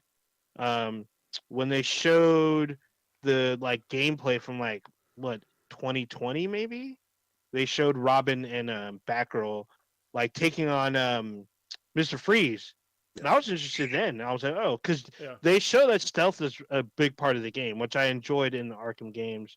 But you're playing with someone else. You can play solo, but you can play with someone else. Apparently now they're saying that you can play with 4 people. That'd be So I was awesome. like, holy shit. I'm down to play with So you you can guys. have the whole people? squad. Yeah, if you watch the video, the commentary. That's why I asked if you guys watch with the commentary. He says you can play up to 4 people. I was like, holy shit! I'm like so down for that. So they don't mention any cross-platform play, and I highly doubt that's probably going to happen now. The only thing I'll say though is that sounds really fucking awesome when it comes to fighting, especially boss fights and all that other shit. But part of the Arkham games that was so fun was the puzzles and detective shit, like figuring shit out. I mean, if you were playing Lego Star Wars, you would see that certain puzzles may require 2 people. And That's Star Wars. How about Batman? I mean, you can Lego apply that Batman. shit to Gotham. You can apply that shit to Gotham. All And right. there's No, Lego I mean- Batman 1 and 2. I mean, it could be like where I can't think of the game itself, but like kind of like Resident Evil like 2, where basically when you play the game through using one character, your impact on that gameplay impacts the second playthrough if you play through the other character. Like say if Oh, you that'd took be cool. like That if you was open up a door Resident Evil and 2. like yeah, when you open up a door and you can't go through because something's blocking you, and the other person comes by and they're like, oh, I can move this item now. I can go through this door. Like that, I think that'd be kind of cool if they did something like that. But I Wait, mean, multiplayer in the played that Batman one? game kind of dope. You played that Huh? in the remake? I played the original. Oh, okay. All right. Yeah, Yeah, the I original think was that way. I think it'd be cool because you're fighting a Talon or a bunch of Talons, I guess. But that's a big Talon, the big dude with the shield. And I wouldn't be surprised if they have one of those timed missions where there's bombs hidden across Gotham, and all 4 of you have to get on a bike and go to different spots of Gotham and defuse in a certain amount of time. And it's probably there's probably less bombs when there's less players and stuff like that. I think that'd be interesting. Like everyone has to work together, get to your bomb. If someone needs help, you do yours, help someone else with their bomb. I think that could be cool. The other thing I was going to say is, and I haven't seen this like fully fleshed out from the trailer. Obviously, it's just a trailer or gameplay trailer. Got to get Gotham right. Like I always say that every fucking time that there's any kind of Batman story. If you get Gotham right, and even the navigation through Gotham, then it could be a fun ass fucking game. But I'm not saying this is going to be the greatest thing ever yet. I need to see even more, and we'll, just kind of wait and see. See, I'm Mhm. actually watching. I'm watching a gameplay that they dropped yesterday, and I kind of think what the problem is the camera angle. It keeps rotating around the game, like it keeps rotating around Robin while he's fighting, so like his movement seems I think unnatural. Like that's there's a scene where he's like sliding on his knees, but the camera's like going around him to go to like it's just I'm just used to the back perspective and not kind of seeing his face. that's just the way they were doing it for like, you know, Yeah, I feel like that was for the trailer type dramatic thing. effect. Because like yeah, when you do finishing moves in Arkham, they do the whole camera swing What around and is close different? up and stuff. Yeah, that's cutscenes that are like not cutscenes, but in-game scenes. But I don't know. It's just I don't know. I'm not feeling this game. I mean, I want to play the game. I'm interested, but I wouldn't be surprised if this game got bad reviews. I mean, this Mm. game's not out until October, so they got we're time. in May now, so there's still plenty of time for them to tweak the game and do what they got to do. All right. There you Maybe go. it's because it's too. Maybe it's too cartoony. And not cartoony because I mean the Arkham Knight game. Arkham Knight is like a high. Blue. That's like the It's fucking because bar. there's no fucking Batman. Just admit it. Batman's not in it. Just admit it. Well, it's not that. I'm a Robin fan too, or not Robin. I mean, I'm not okay. Never mind. I was gonna say I'm a Robin fan, but Nightwing. There's a lot of Robins. Okay. That we're talking about. No, it's Nightwing that's in this game. That's what I'm watching right now. But like, and Red Hood is fucking dope. He was dope in the fucking Arkham games because he's in there, Mhm. and Nightwing's in Arkham games too. And I think that's what it is. Arkham games, Nightwing is pretty fucking dope. Like his gameplay was pretty cool. Red Hood gameplay was pretty cool in the last Arkham game, but yeah, I mean, the last Arkham game, people I kept don't know. shitting on it because they hated the car. Everyone Yep. hated the car. I I love hated the the car car too. Yeah. I love the car. I was I shooting. hated the I was car. blowing shit up in that car. And like that car. the only thing I didn't like were the Riddler challenges with the car. I didn't like those. I love. Well, Oh. it was partly a car and it was partly a fucking tank. It was Let's a be tank. honest. Yeah. Yeah. It's basically Yeah. like, yeah. It was, but the tank was awesome. Like I was blowing up shit left and right. What I didn't like is that I didn't get to fight Deathstroke 1-on-1. I had to blow him up in a tank. So I was like, I guess. All right, So- Cronus, you wanted to move on. Yeah. Did you guys do a free comic book day? I mean, I know Prodigy didn't because he apparently hates every single comic book shop in San Diego area. Which is I got a maybe Weird. on one. This is a One bit. might work. I'm just saying, Prodigy. When I come down there, this is a business opportunity. Mm-hmm. Just saying, we could talk. I already saw Eton. We're about to go into this. I didn't talk to him about Yep. it though.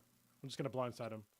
There you one go. day and be like, hey, I told him that Prodigy couldn't find a good comic book shop, and he was like, "What?" I was like, "Yeah, like for real.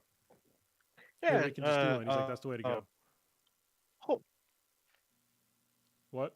hold on. Didn't we run comic up in the gas lamp? Isn't there one down there?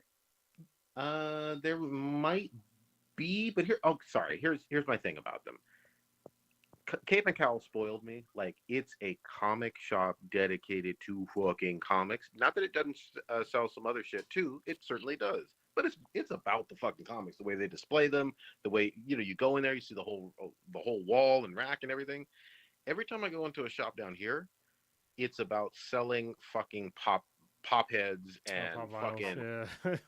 It's a toy shop that happens to sell a few fucking comics, and I don't know why. That's like nails on a chalkboard for me. No, I mean I get it because obviously if you look in the background, there's like those are Mhm. 6 long boxes, but there's literally like 30 short boxes, like drawer boxes, Yep. like right over there. So, yeah, like I can totally understand that. But free comic book day was over the past weekend.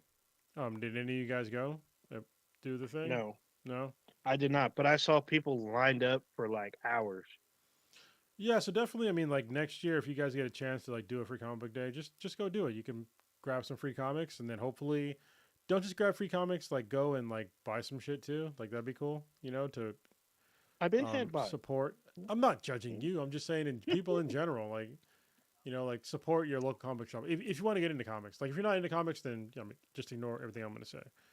But well, if you're into books, I mean, they have some graphic novels that are pretty good. yes, In there Yes. usually too. as an adult, that's the best way to go. If you're like, I don't want to grab the individual comics, just grab a fucking graphic novel. Not graphic novel. I'm sorry, a trade paperback or graphic novel. Those are like a little bit different. They're kind of like trades, but they're a little bit more adult orientated.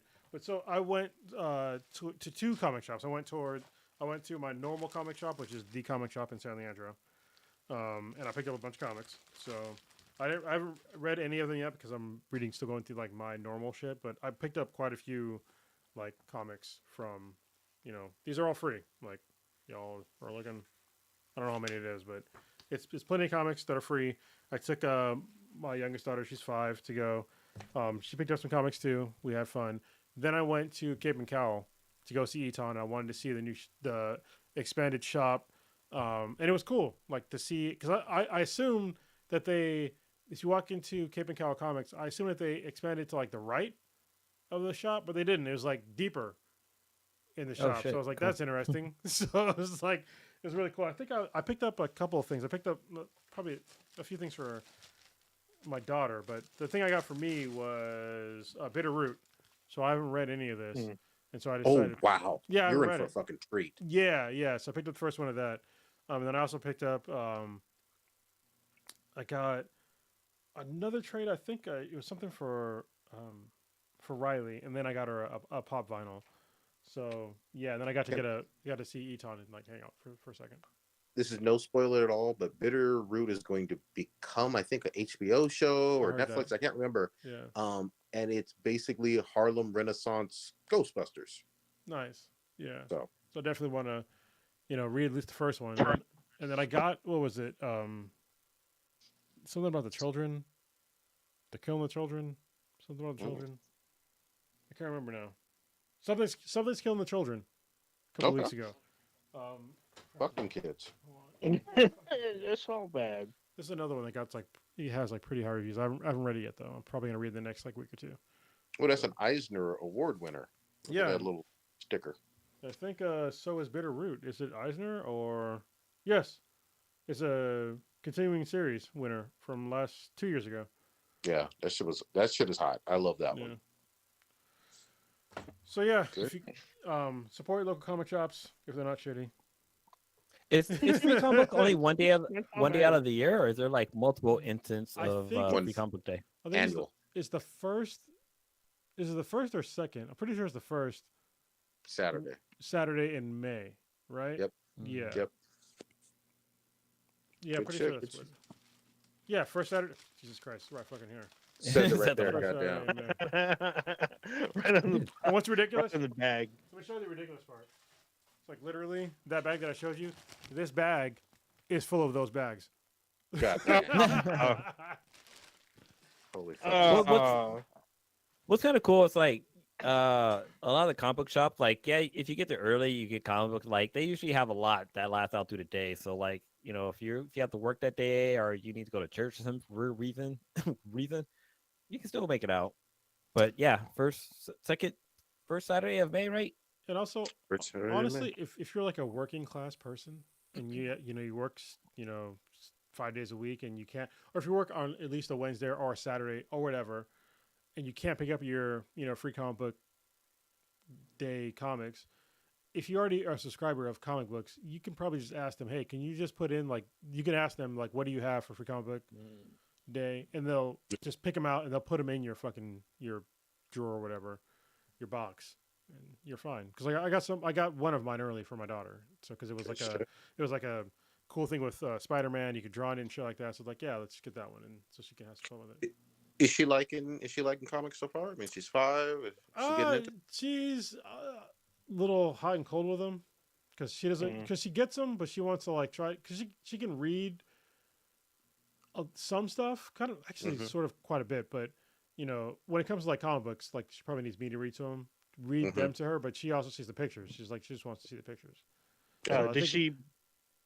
I was gonna say, did you pick up the My Little Pony comics for her? Because there was one, and there was a crossover with Transformers. Yeah, I think I got one, and then I got her a lanyard for My Little Pony. And she's like, "What's this for?" And I was like, "What's a lanyard for?" You go to it's a convention. She's like, "What's a convention?" I was like, "You've been to 2 of them, but you were." So yeah. I'm just amazed the bronies didn't pick up all of the copies of them, man. They go hard. Well, what a good comic shop will do. This is how you know a good comic shop. When somebody comes in, is like, "Can I get 5 of this comic that just came out that day?" And they're like, "No, you can get 1. Think you can buy." All right. A bad comic Yep. book shop be like, okay, yeah, just take whatever you want. And then all of a sudden they're fucking sold out. You can't get shit. Yep. Yeah. Yep. I remember I gave your oldest daughter my gym comics because motherfucker, y'all guys sleep on that comic. That comic was fucking great. I wonder. I Yeah, should the up and movie see was if she ever got some trash. freedom. I don't Dude, know. movie nobody was saw trash, that but movie. The comic was totally separate from the movie. Mm-hmm. Mm. I know I talk All about that right. shit on podcast and every fucking comic book thing we do. I'm like, yeah, Jim, that's a great fucking comic. I want somebody to at least stand up and be like, hey, yo, Blue, you're right, man. Jim was a great fucking comic. You know who it's going to be? It's going to be that same I was- woman from Fanime that's been Yeah. looking to throw a chair at your black ass. Yeah, That's she'll who's going to do she'll it. throw the chair after she congratulates What did he- congratulates Jim- her. What did he kept saying Jim was wrong? good. What did he I kept saying saying? Almighty. Almighty. That's I kept what it saying, was. yeah, I kept saying Almighty when his name was just Mighty. I Almighty. think Almighty. Almighty. if she had a gun, she might have shot you. I'm just saying. Uh, My, I don't, my favorite thing about that though is she warned Blue twice, and he was just like, "Say it again, say it again. I fucking triple dog dare you. I will fucking end this fucking panel right now." I was kind of scared for my That's life. I was terrible. waiting for somebody to say, "Get your head out of my pocket." And I was like, "Oh shit, man, we gotta go." it's all bad, and the room was packed too. It was Yeah, it packed. was. It was a packed room, so it would have been all bad. Never You know forget- something? Cool thing with my son. He knows how to say Batman, which is fucking proud Oh, dad awesome. moment. Yeah, like yesterday. No, actually today he was wearing Batman's like gear, and yeah, he knows how to say Batman. I mean, he doesn't say like you can. It's clear as day he's saying Batman, but like he announced that he like mumbles the word Batman. I'm like, okay, he's saying Batman. That's amazing. Blue. No, it's not amazing because I mean you're blue and you have a Batman shirt on right now. I mean, Jesus Yes. Christ, But I got Spider-Man and BMO behind me. that is true. And is that Yakko behind you too? Wacko. Wacko. Yeah, that do. Yeah. What were we talking about? I want to talk about Oh. something else, but I think we're trying to wrap it up Oh, because comics. I definitely there's another thing I want to put on to Roe versus Wade, but we started kind of Oh. late, so we can, if you Yeah. want to, we can wrap it up. Damn. Can. I was hoping within the last we can squeeze in some Doctor Strange because I know that you Oh, saw it, Jesus. Cronus. Do you think you can do a non-spoilery? I mean, the movie's relatively new. Prodigy ish. saw it One too. thing got I think spoiled to No, me. I did not. No, he hasn't. Oh, you I didn't saw see it. it? Oh, Jesus. No, I saw it Monday night. Blue, you didn't see either. No, I haven't seen it. I'm not ready Okay, yet. so my thoughts are, first of all, I'm really surprised that it wasn't rated R. Like it's like really skirting the line. Mm-hmm. Second, it has hands down the most fucked up deaths in the entire MCU. Mm-hmm. Easily the most fucked up deaths. I was like, dude, how on is one. this in an MCU movie? Because like people, I was like, bro, People get fucked up. and they died like I don't even know how can I put this. They Some died very badly. like Speed Racer. If you go back and watch old Speed Racer, when somebody dies, they don't come back. Mm. They ain't coming back in this shit. Oh yeah, Like fucking Naruto. Like when you die in Yeah, Naruto, like, you ain't coming back. you ain't come back. Yeah, I yeah, was they're like, not Your bouncing favorite back. from character that. is gone. whoo boy. I was watching parts of it. I was like, did they just? Okay, they did. All right. Yep. Like it ain't coming back. So, it is definitely. It's not the best MCU movie, but it is definitely the most gory, the most scary, and the most horror in an MCU movie. So, yeah, I definitely I enjoyed it. Like both me and K-Mac. It was kind of like a surprise to me because I was thinking about going to go see my old jiu-jitsu like crew, like watching a UFC fight. And she was like, "Oh, do you want to do a date night?" And I was like, "Yes." So she wanted to go watch a movie. So I was like, "All right, let's go." So our first time watching a movie that I didn't literally rent the entire theater out to go watch a movie in, Mm. and it was pretty cool. Like it wasn't totally packed. It was nice because apparently now you can, when you go and do a movie at like I think it's like Century or wherever we went. But anyway, you can order your food and all that shit and your drinks before you go to the theater, and they have it ready for you. And you just pick it up and you pay for it all. You just pick it up and you just go into your seats, and they're all assigned seats. So That's cool. it's like the Middle East now. Because back when I was in the Middle East, that's thought it what was- you could do too. That's how it was in Japan as well. Yeah, it's the way Like it you should order be. food straight from your seat. Yeah. And you can get it delivered to your seat. If you want to just sit down, have them deliver it to you, they can do that. So, yeah. I concur with pretty much everything you said. I will add because I think you had the same sentiment as I did. This is definitely not for children. I would say 7 and under because this could potentially mess them up. They probably won't Hmm. sleep very well for a week because they do some legit mess. There's a lot of creature effects and some Yeah. of these things could terrify small children. If you have kids that are probably 8 and 9, I mean, you know your kids better than anyone else. Use your own discretion. I don't know what you're doing at home, but I would say for most kids that are probably 7 and under, this is not a good idea. Especially if they're watching like just the cartoons and they're like, "Hey, you guys like Marvel? Let's go see Doctor Strange." They may come back a little messed up. There's some Well, pretty. There's a lot of death. There's a lot of death. There's gore and a bunch of monsters. there's to a be to be real. IGN has an article that states that Doctor Strange 2 should have been rated R. It could have Like, been. So you're not the only this, one. if you're a fan of, if you follow Sam Raimi, who did the original Spider-Man back in the early 2000s, he also did another superhero movies, a set of movies in the 90s called Darkman. Um, there and he's done Evil Dead. He does his classic signature stuff, Not but surprising I've because yeah, yeah, there's somebody in yeah. that. So but Yeah, I'm pretty sure he filmed like with a lot more guts and gore, and they just edited down to make it PG-13 because there's there's not a whole lot of blood, but there's a decent amount, and there could have been more, and I'm just like you can tell that he put like guts and shit everywhere, and they just like kind of trim it down a bit. oh, I PG-13. didn't actually I tried to temper my expectations because I had no idea which way this movie was gonna go. And I was like, holy shit, this did not go anywhere near the way I was expecting at all. I was like, holy shit, I did not expect that at all. I want But I want to put I was entertained by this film. Go ahead. I want to put one thing out there. I think the MCU hates the Inhumans. Just Oh, I'm just saying. that show's They fucking I think garbage. no no no I no. think Just they not learned even their just beyond lesson. the show. They just hate Oh, the entire concept of the Inhumans. They hate them with a passion. So I think that's I the think reason they why. I think that's the reason why they had Miss Marvel basically not be an Inhuman. She has like crazy different powers, which is I mean mm, honestly as well, I'm thinking about it, it's okay because she's kind of like Mr. Fantastic. read. Yeah, Yeah. but I'm wholeheartedly think that they just hate the Inhumans, like the whole concept oh of yeah, all of for them. for sure Mm, because like with Agents of Shield, they like for example, what's her girl's name? Quake. Uh, yeah, Quake. Like her mom is, like they touch on them being inhumans. Like they're a breed of people who blah blah blah, and like they talk about like there's people on the moon and stuff like that in Mm-hmm. Agents of Shield, but they never really got into it. Like never say like Inhumans. They never call them Inhumans. They call them something else. But Yeah, like Oh, no, they once call the them Inhuman show Inhumans. dropped, no, they never used the word Inhumans in Agents of Shield. They called them something Yes, else. they do. They call them Inhumans. They I'm like, stopped calling them Inhumans after the show like tanked. I'm just saying. But they definitely call them Inhumans, especially when they meet Yo-Yo because she's trying to deal with her powers and Quake is like, I'm an Inhuman too. I can help you with your powers. And then the other Hispanic guy, um, she talks about helping him because he had no control over his powers. And then they have that whole season about the Kree when they go into the future.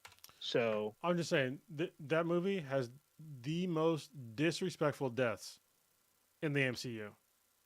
I mean, It is worse than the Hulk getting his ass beat back into fucking Bruce Banner. It's mm-hmm. worse than that. It's more Oh, disrespectful there's than a that. and there's more than one. That's the thing. It's not just that. There's like multiple people get fucking handed, and Yeah. then they get ended. I'm like, God dang, that they did that all bad. Like you, it's like Cronus said, they're not coming back. You're not coming back from that. No. You ain't coming back. You were done. And then like there's a lot of stuff that's pulled from current Marvel properties that are in the film. Like you don't need to see them, but it would definitely help explain a lot of stuff. At least one of them in particular will help you understand at least the beginning of the film. I mean, it's not necessary. Like I said, it's not necessary, but it will definitely help with the drive of certain characters or whatnot. But I really like Sam Raimi. I like the way he did. I feel like he did have kind of a misstep with one of the characters. I mean, I think it's mainly because there's a lot of characters in this fucking film, and it kind of gets away from Strange because he's supposed to be the central part. And when they put one character to the side, it snaps back to Strange and his dealings and stuff. And we find out more about him. There's actually shit that they didn't bring up at all in this first film. We found out in this one. So I wasn't necessarily in a rush with this one. I'm still kind of on the fence of whether I'll see it. Here's the thing, and if you rewind the tape, I guess it was like 5-6 years ago. I didn't really love the first one for Doctor Strange. It was an okay one. I saw it like once. I never went back to it. I just didn't really feel it all that you much. didn't go back to the first Doctor Strange. It's actually pretty fucking good. Yeah, I'm the same. It was just okay. I've only seen it once, and Sweden, she loved it, but it Yeah, just I thought it was good. I wasn't. It- I mean, I know of Dormammu. I'm not a huge fan of Dormammu, but Strange himself, he had a good come up. And then this one kind of continues on, even after the facts of all the shit that happened in the MCU, which is addressed. There's also a lot of shit that fans may have complained about. They address that in the film as well. So Yeah, there's like when they like when they reveal like who the villain is and like the motivations of the villain, I was like, this has a lot of holes in it. And then like at the end of the movie, it's like, oh, these are the holes, and I was like, oh, yeah, okay, thank you. So yeah, yeah, and I think some of the holes are also filled in by other MCU properties that if you had seen them, you would be like, oh, I know about this. Oh, I recognize that character. Oh, this makes more sense now because either their story continues in this or it ends in this movie. yeah. So, Well, and it also this movie sets up actually in the movie. It has one of the best storylines of Marvel of all time. I'm not gonna say which one it is, but you probably Mm. already know from like the fucking trailers or whatever. But Have an literally, idea. it leads into that. It cannot be page for page that storyline because of obvious reasons. That if you already, I don't want to give it away for anybody else, but you probably already know why they can't do it page for page. Yeah. But it's still setting it up, and it's still a decent setup for like what they have, and yeah, I think it could be really enjoyable, like in the next few movies. So, yeah. bro, they literally set up a few things in this movie, both big and small. Yeah. So I thoroughly enjoyed this. I went to see this with my cousin. He wasn't like he watched Strange like literally the day before we went, and he enjoyed this one way more than the first one. I enjoyed this because I'm a big Sam Raimi fan, so I was a little biased. But I did recognize that certain things were like, okay, I'm getting too much of this character. I need this to snap back to Strange, and it does that.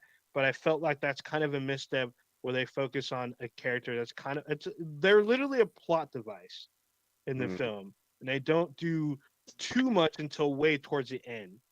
But like, the main focus is still Strange, but there's still so many fucking characters in this movie, and So I thought it was really good. I enjoyed this a lot. Like I said, this should definitely have.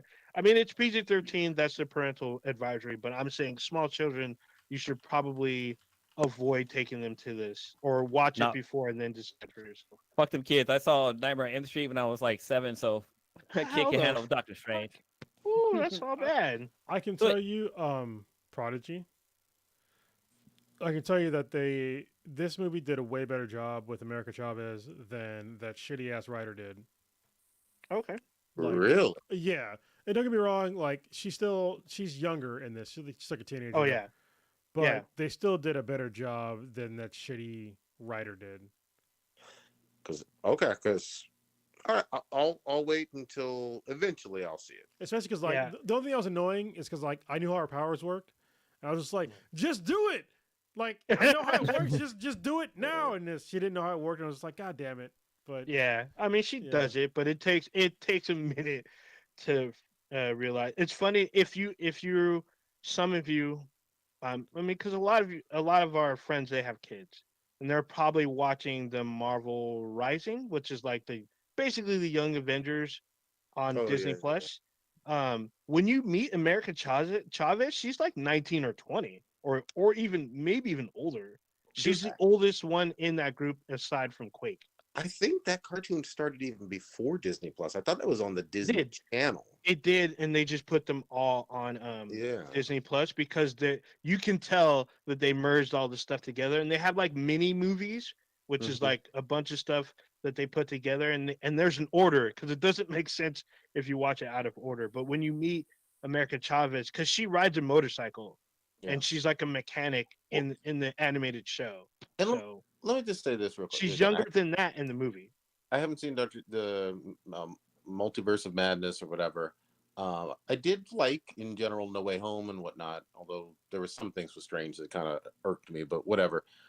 But to Kronos' point from earlier in terms of the Inhumans, I mean, nobody said this out loud, but we all knew it. Like when Disney Marvel didn't have the rights to X-Men, they shit all over X-Men and over promoted Inhumans. Like, They didn't you know. shit. They had to do what they had to do to get some kind of mutant style people in there. So. No, no. There was some shitting on of X-Men stuff.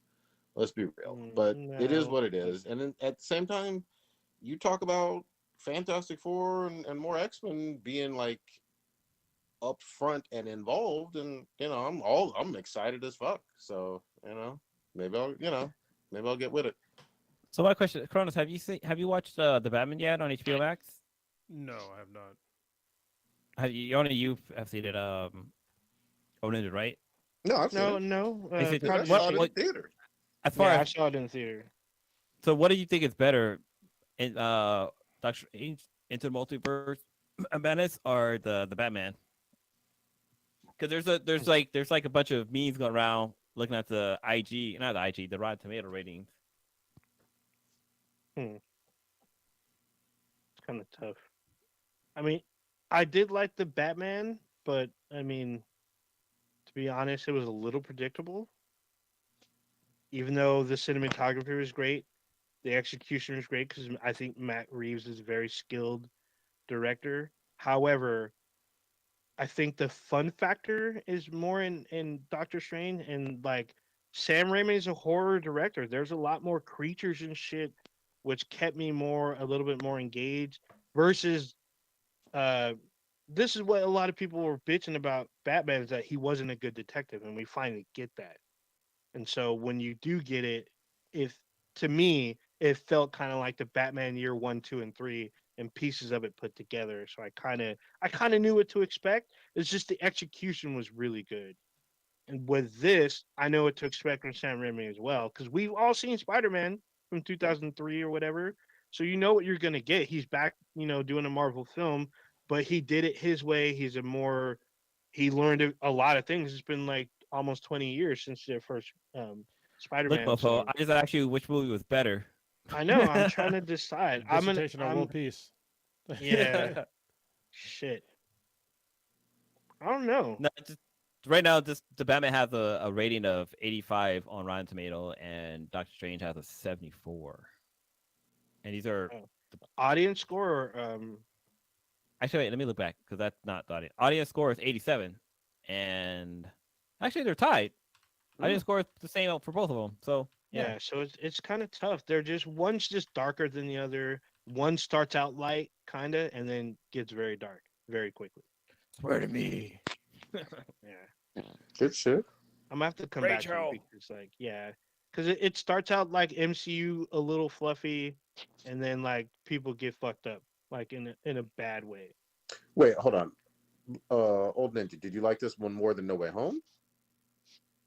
Oh, did I? He ain't gonna answer. God damn it. No, I don't think. When is it coming to Disney Plus? Is what I want to know. Oh, probably not until like July. I don't know. Because I want to be fair because Doctor Strange is still fresh. I just saw it like 2 days ago. I haven't seen Alright. No Way Home since it came out. Got it. All right. Can't answer. Okay, guys, Yeah, I should we can't. wrap it on up? Yeah, we probably should. Good shit, Blue. What you got popping this week? God damn it. Oh shit. What am I doing this weekend? Not a goddamn thing, actually. I don't have anything planned this weekend. We celebrated Mother's Day yesterday. I got the sweetest picture frame. The daycare that our son goes to, they did like a little handprint thingy. So I Look, like put that into a picture frame for her. blue, And blue. For those who don't fucking know, oh, because a lot sorry. of people don't, the You were like, reason that you yo, celebrated Mother's Day on the 10th was yeah. So the 10th, May 10th is Mexico Mother's Day. Since my wife is Mexican, But you're in she America, goddammit. I know, right?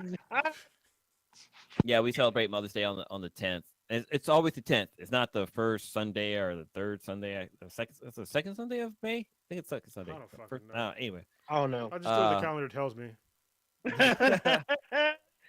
Fuck. Basically. But yeah, we just celebrated Mother's Day yesterday, and so I got her a bunch of cool little things. So actually on Mother's Day, my wife had to work, so me and my son we went to the botanical garden in Berkeley because I know Prodigy had mentioned how he went to the one in San Diego with his daughter, and I was just looking for something to do, and it came up, and I was like, oh, let me go there with my son, and it was pretty nice. It's a cool little hiking area. It's not stroller friendly, so if you have a stroller, just prepare to just carry your fucking kid. Suffer. But it's kind of cool. Kronos gave me his hiking backpack that he had for his daughter. So, and I had that in my car, so I just put my son in that, and we just walked around. He knocked out, he fell asleep, That shit is but great. it was really cool. Like it was really cool to hang out in there and just like kind of walk around, get some steps in. Yeah, nothing's going on this weekend for me. I'm still playing Forbidden West. I haven't played it like in a week, but I need to get back in there and continue playing it. But I've been meaning to talk about this. The sweetness got me for my birthday. She got me the Samsung Watch 4, Nice. which so far I've had it for like a week or so, 2 weeks, almost 2 weeks, and so far I'm enjoying the watch. It's a great watch. I upgraded from the Samsung Neo watch, which is this one here, is more square body, and I had this watch. This watch is probably like, I don't know, like 7 years old, but it's still a great watch in my opinion. But I kind of wanted to upgrade because this one has a little bit more features. It has its own built-in GPS. It has Wi-Fi. If I'm not near my phone and somebody calls my phone, the call will go through Wi-Fi to my watch, so it doesn't just use Bluetooth. It uses Wi-Fi to connect the watch to my phone. Or yeah, but overall, I'm enjoying the watch. It's a little bit iffy on the GPS accuracy. So like whenever I'm doing a walk, sometimes it's not very accurate of where I am, the positioning. So sometimes it'll say like I'm either across the street or it's not that big of a deal. At least it's still monitoring me. But overall, I think it's really cool. They have a lot of fucking watch faces, which is kind of cool, which I'm really digging. But overall, it's a great watch. So if you're interested, and the one I got the classic. There's two models. There's just a Watch 4 and there's a Watch 4 Classic. And really the difference between the two is that the Watch 4 Classic has a rotating dial. So instead of like touching the screen to like interact with it, I can just kind of spin the dial to kind of get around. Yeah, you actually don't cool. want a touchscreen on, like, if you work out a lot, you don't want a touchscreen on your watch for like your smartwatch. Yeah. So. But one cool thing, this watch has this thing called the water mode. But basically, it's like, say if you're swimming with the watch, you hit the water mode, and it keeps it. So if you're ever going into the ocean with a phone, like say if you have like a plastic bag to protect it or whatever, the water is electrified, so the screen takes anything that touches it as a sense of something touching it. So it'll start randomly clicking on things. So it has this thing called water mode where it kind of locks the screen. But what's also cool is that like when you turn water mode off, it assumes that you're in water. So it starts playing like this creepy, I think it's a creepy sound, but it plays this creepy sound. It sounds like something from like Nightmare on Elm Street, but it's supposed to get like the water out of the speakers or from the microphone. Let me see if I can play it real quick. Hopefully it's not a copyrighted sound. But this is what it sounds like when you turn it off. I can't hear shit. It sounds like Nightmare on Elm Street. It's like Yeah, I definitely can't hear it. Oh, okay, I got the in here. But yeah, it sounds like Nightmare on Elm Street. Every time I turn it off, I'm like, gotta look around, make sure fucking Freddy Krueger isn't around me. But overall, it's a great fucking watch. But yeah, that's it for me. Also, I'm kind of debating about going to Fanime. I've had a few people hit me up Oh, that's right. to do a photo shoot. Dude, you better I'm keep your head on a fucking swivel. She's still out there looking for your ass, man. Speaking of Fanime, she's probably one of those ones that are looking for me. She's like, you know, I'm gonna book this guy and just fuck him up. She's like, I heard you gained weight. You 200 pounds yet? She's got a baseball bat just fucking in her hand. Oh, Like it's ready to go. That's an old ass joke, by the way, from the podcast. Mhm. If y'all listen for a long time. Hell yeah. You better buy that woman a beer if you see her. Yeah. Well, if she came out there, it's like, hey, motherfuckers, is it All Might or Almighty? I'm like, All Might. Yeah. That's right. It's like, Oh man. All right. Kronos, what you got? All right, it's T-minus 2 weeks before we move. So big, yeah, Yeah. we got a lot of stuff to big do. payback. So a lot of stuff to pack still. It's all good. But you know what I'm gonna do tomorrow? I'm gonna go to the fucking float chamber again. That's right. I'm gonna fucking blow more time off and fucking go see the other side of the universe. I'm just saying. Yes, I'm doing the Multiverse. sensory deprivation flotation chamber tomorrow. I haven't done it in like years because of COVID, obviously, and other things. I've just been busy. So yeah, I'm really looking. You trying to make it do the thing? Okay, we still can't hear it. No. But you did a good job at interrupting me, so it's all good. Mhm. Mission accomplished. Yeah. Looking forward to doing the first part of the move, and getting down closer to Prodigy and my brother. I'll be living with my brother for hopefully no longer than a month and a half. We'll see. Hopefully, it won't be much longer than that. I'm gonna try to throw one party at my place before we move, and then get the fuck out of here. Apparently, they're not gonna do the landscaping until we move. So Oh, I was okay. hoping they would do it like now. So I'd be like, hey, look how cool my place is. But they're not gonna landscape until we move. So I'm like, all right, that's fine. Other than that, yeah, just moving and working and shit like that. So that's all I got. Hot shit. Old Ninja, what you got? Papa Layton. first off, shout out to Stitch. Happy birthday. Because his birthday was this past weekend, Yes, it even though was. he's not here. Happy birthday to Stitch. This weekend will be the same for me. My birthday will be this weekend, so I'm Holy planning shit. on going to a steakhouse here in the Bay. I think it's near the water or whatnot. It's a pretty expensive place. Pretty. It was well recommended to me, so I'm looking forward to hanging out, taking time off of work or whatnot, and then yeah, we'll see what happens, how the night goes, and then I'm still playing this Lego Star Wars. Feels like a fucking RPG. I've been going back between that and No Man's Sky. 'Cause there's always, it feels like there's always something new and different.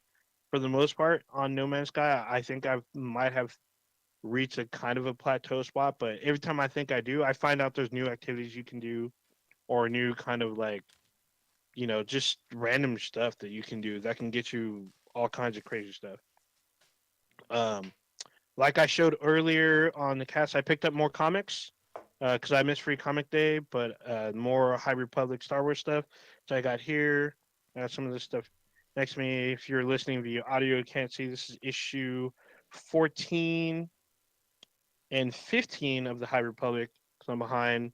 Nice. So these coincide with some of the current novels that are out. I think there's a new novel coming out in June. I gotta find a way to watch Star Trek: Strange New Worlds, which started last week. I think episode I 2 is watched it. tonight. Yeah. I didn't have a chance to watch it. I was catching up on Picard, so I'm one episode behind on Picard. Caught up on that too. Yeah, the season finale I think was last week, right? And then I think I think Halo is still going. They're saying that the season finale was last week. It doesn't feel like a finale, so I'll find out maybe tonight. We'll see how that goes. So, gonna try to catch at least one of those shows sometime before the end, before the next podcast. So, we'll see how that goes. Hot That's it shit. for me. Hot shit.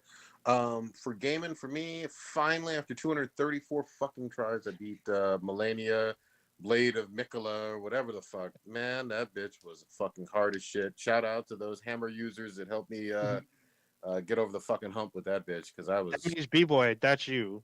B-Boy Frost. That's No, that's what people are probably. people helped me die a bunch on her, but it was some randoms that helped me. So I got like 3 more trophies, and then I should be all done with that one. Finally, a real quick shout out to, and I'm gonna butcher this name, so feel free to interrupt me if I got it wrong. Nikuti Gatwa, is that how you say it? The No new Doctor idea. Who? I don't fucking Yeah, know. no idea. Well, he's an actor from Sex Education, right? Oh, I know exactly what the fuck you're talking about. Yeah. Yeah. I don't know how to pronounce his actual name though, but yeah, he's a good Yeah. actor. But he's going to be Doctor Who. I've never really watched Doctor Who, but shout out to him. You know what I mean? Maybe I'll give it a try. Heard he's a good actor.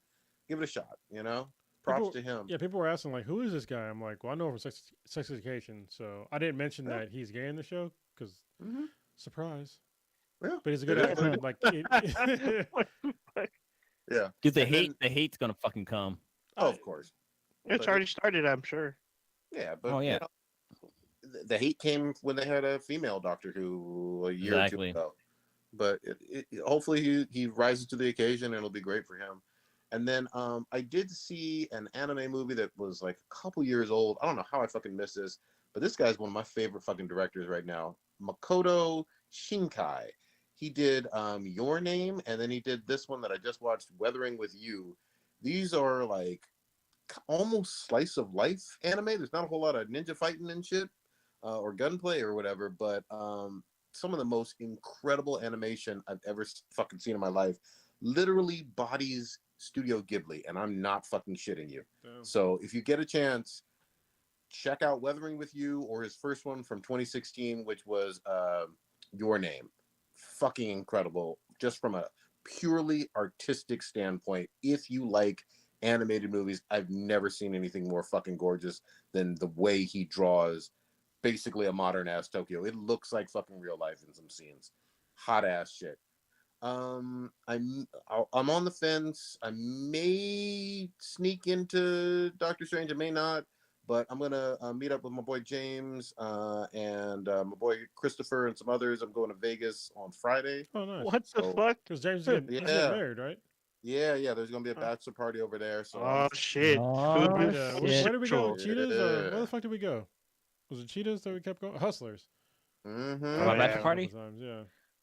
Yeah. So Try I'm this trying to out. see all the ladies' kidneys. And No, you're trying to see the lady boys. Get your shit right. oh man. Well, I You am go leaving to on you Friday. go to Twitter for Live flash action shit. Fuda. Got to be animated. That's all I got, y'all. Take us on out, old ninja. All right, you just experienced Black and the Black times Infinity. Kidding me? Check this Titty out beats. anywhere and everywhere with Beathan BTI. It's BTHAN BTI. Anywhere and everywhere you listen to podcasts that include Spotify. So y'all like, they on Spotify. Yes, we are. We're on iHeartRadio too. Everywhere you can listen to podcasts, we're there. Beathan BTI. You can email us at beathanbti@gmail.com. We're also on Amazon. There's an app that'll let you know when we go live. And you can check out our official website, binheadproductions.com/BTI. There you go. All right.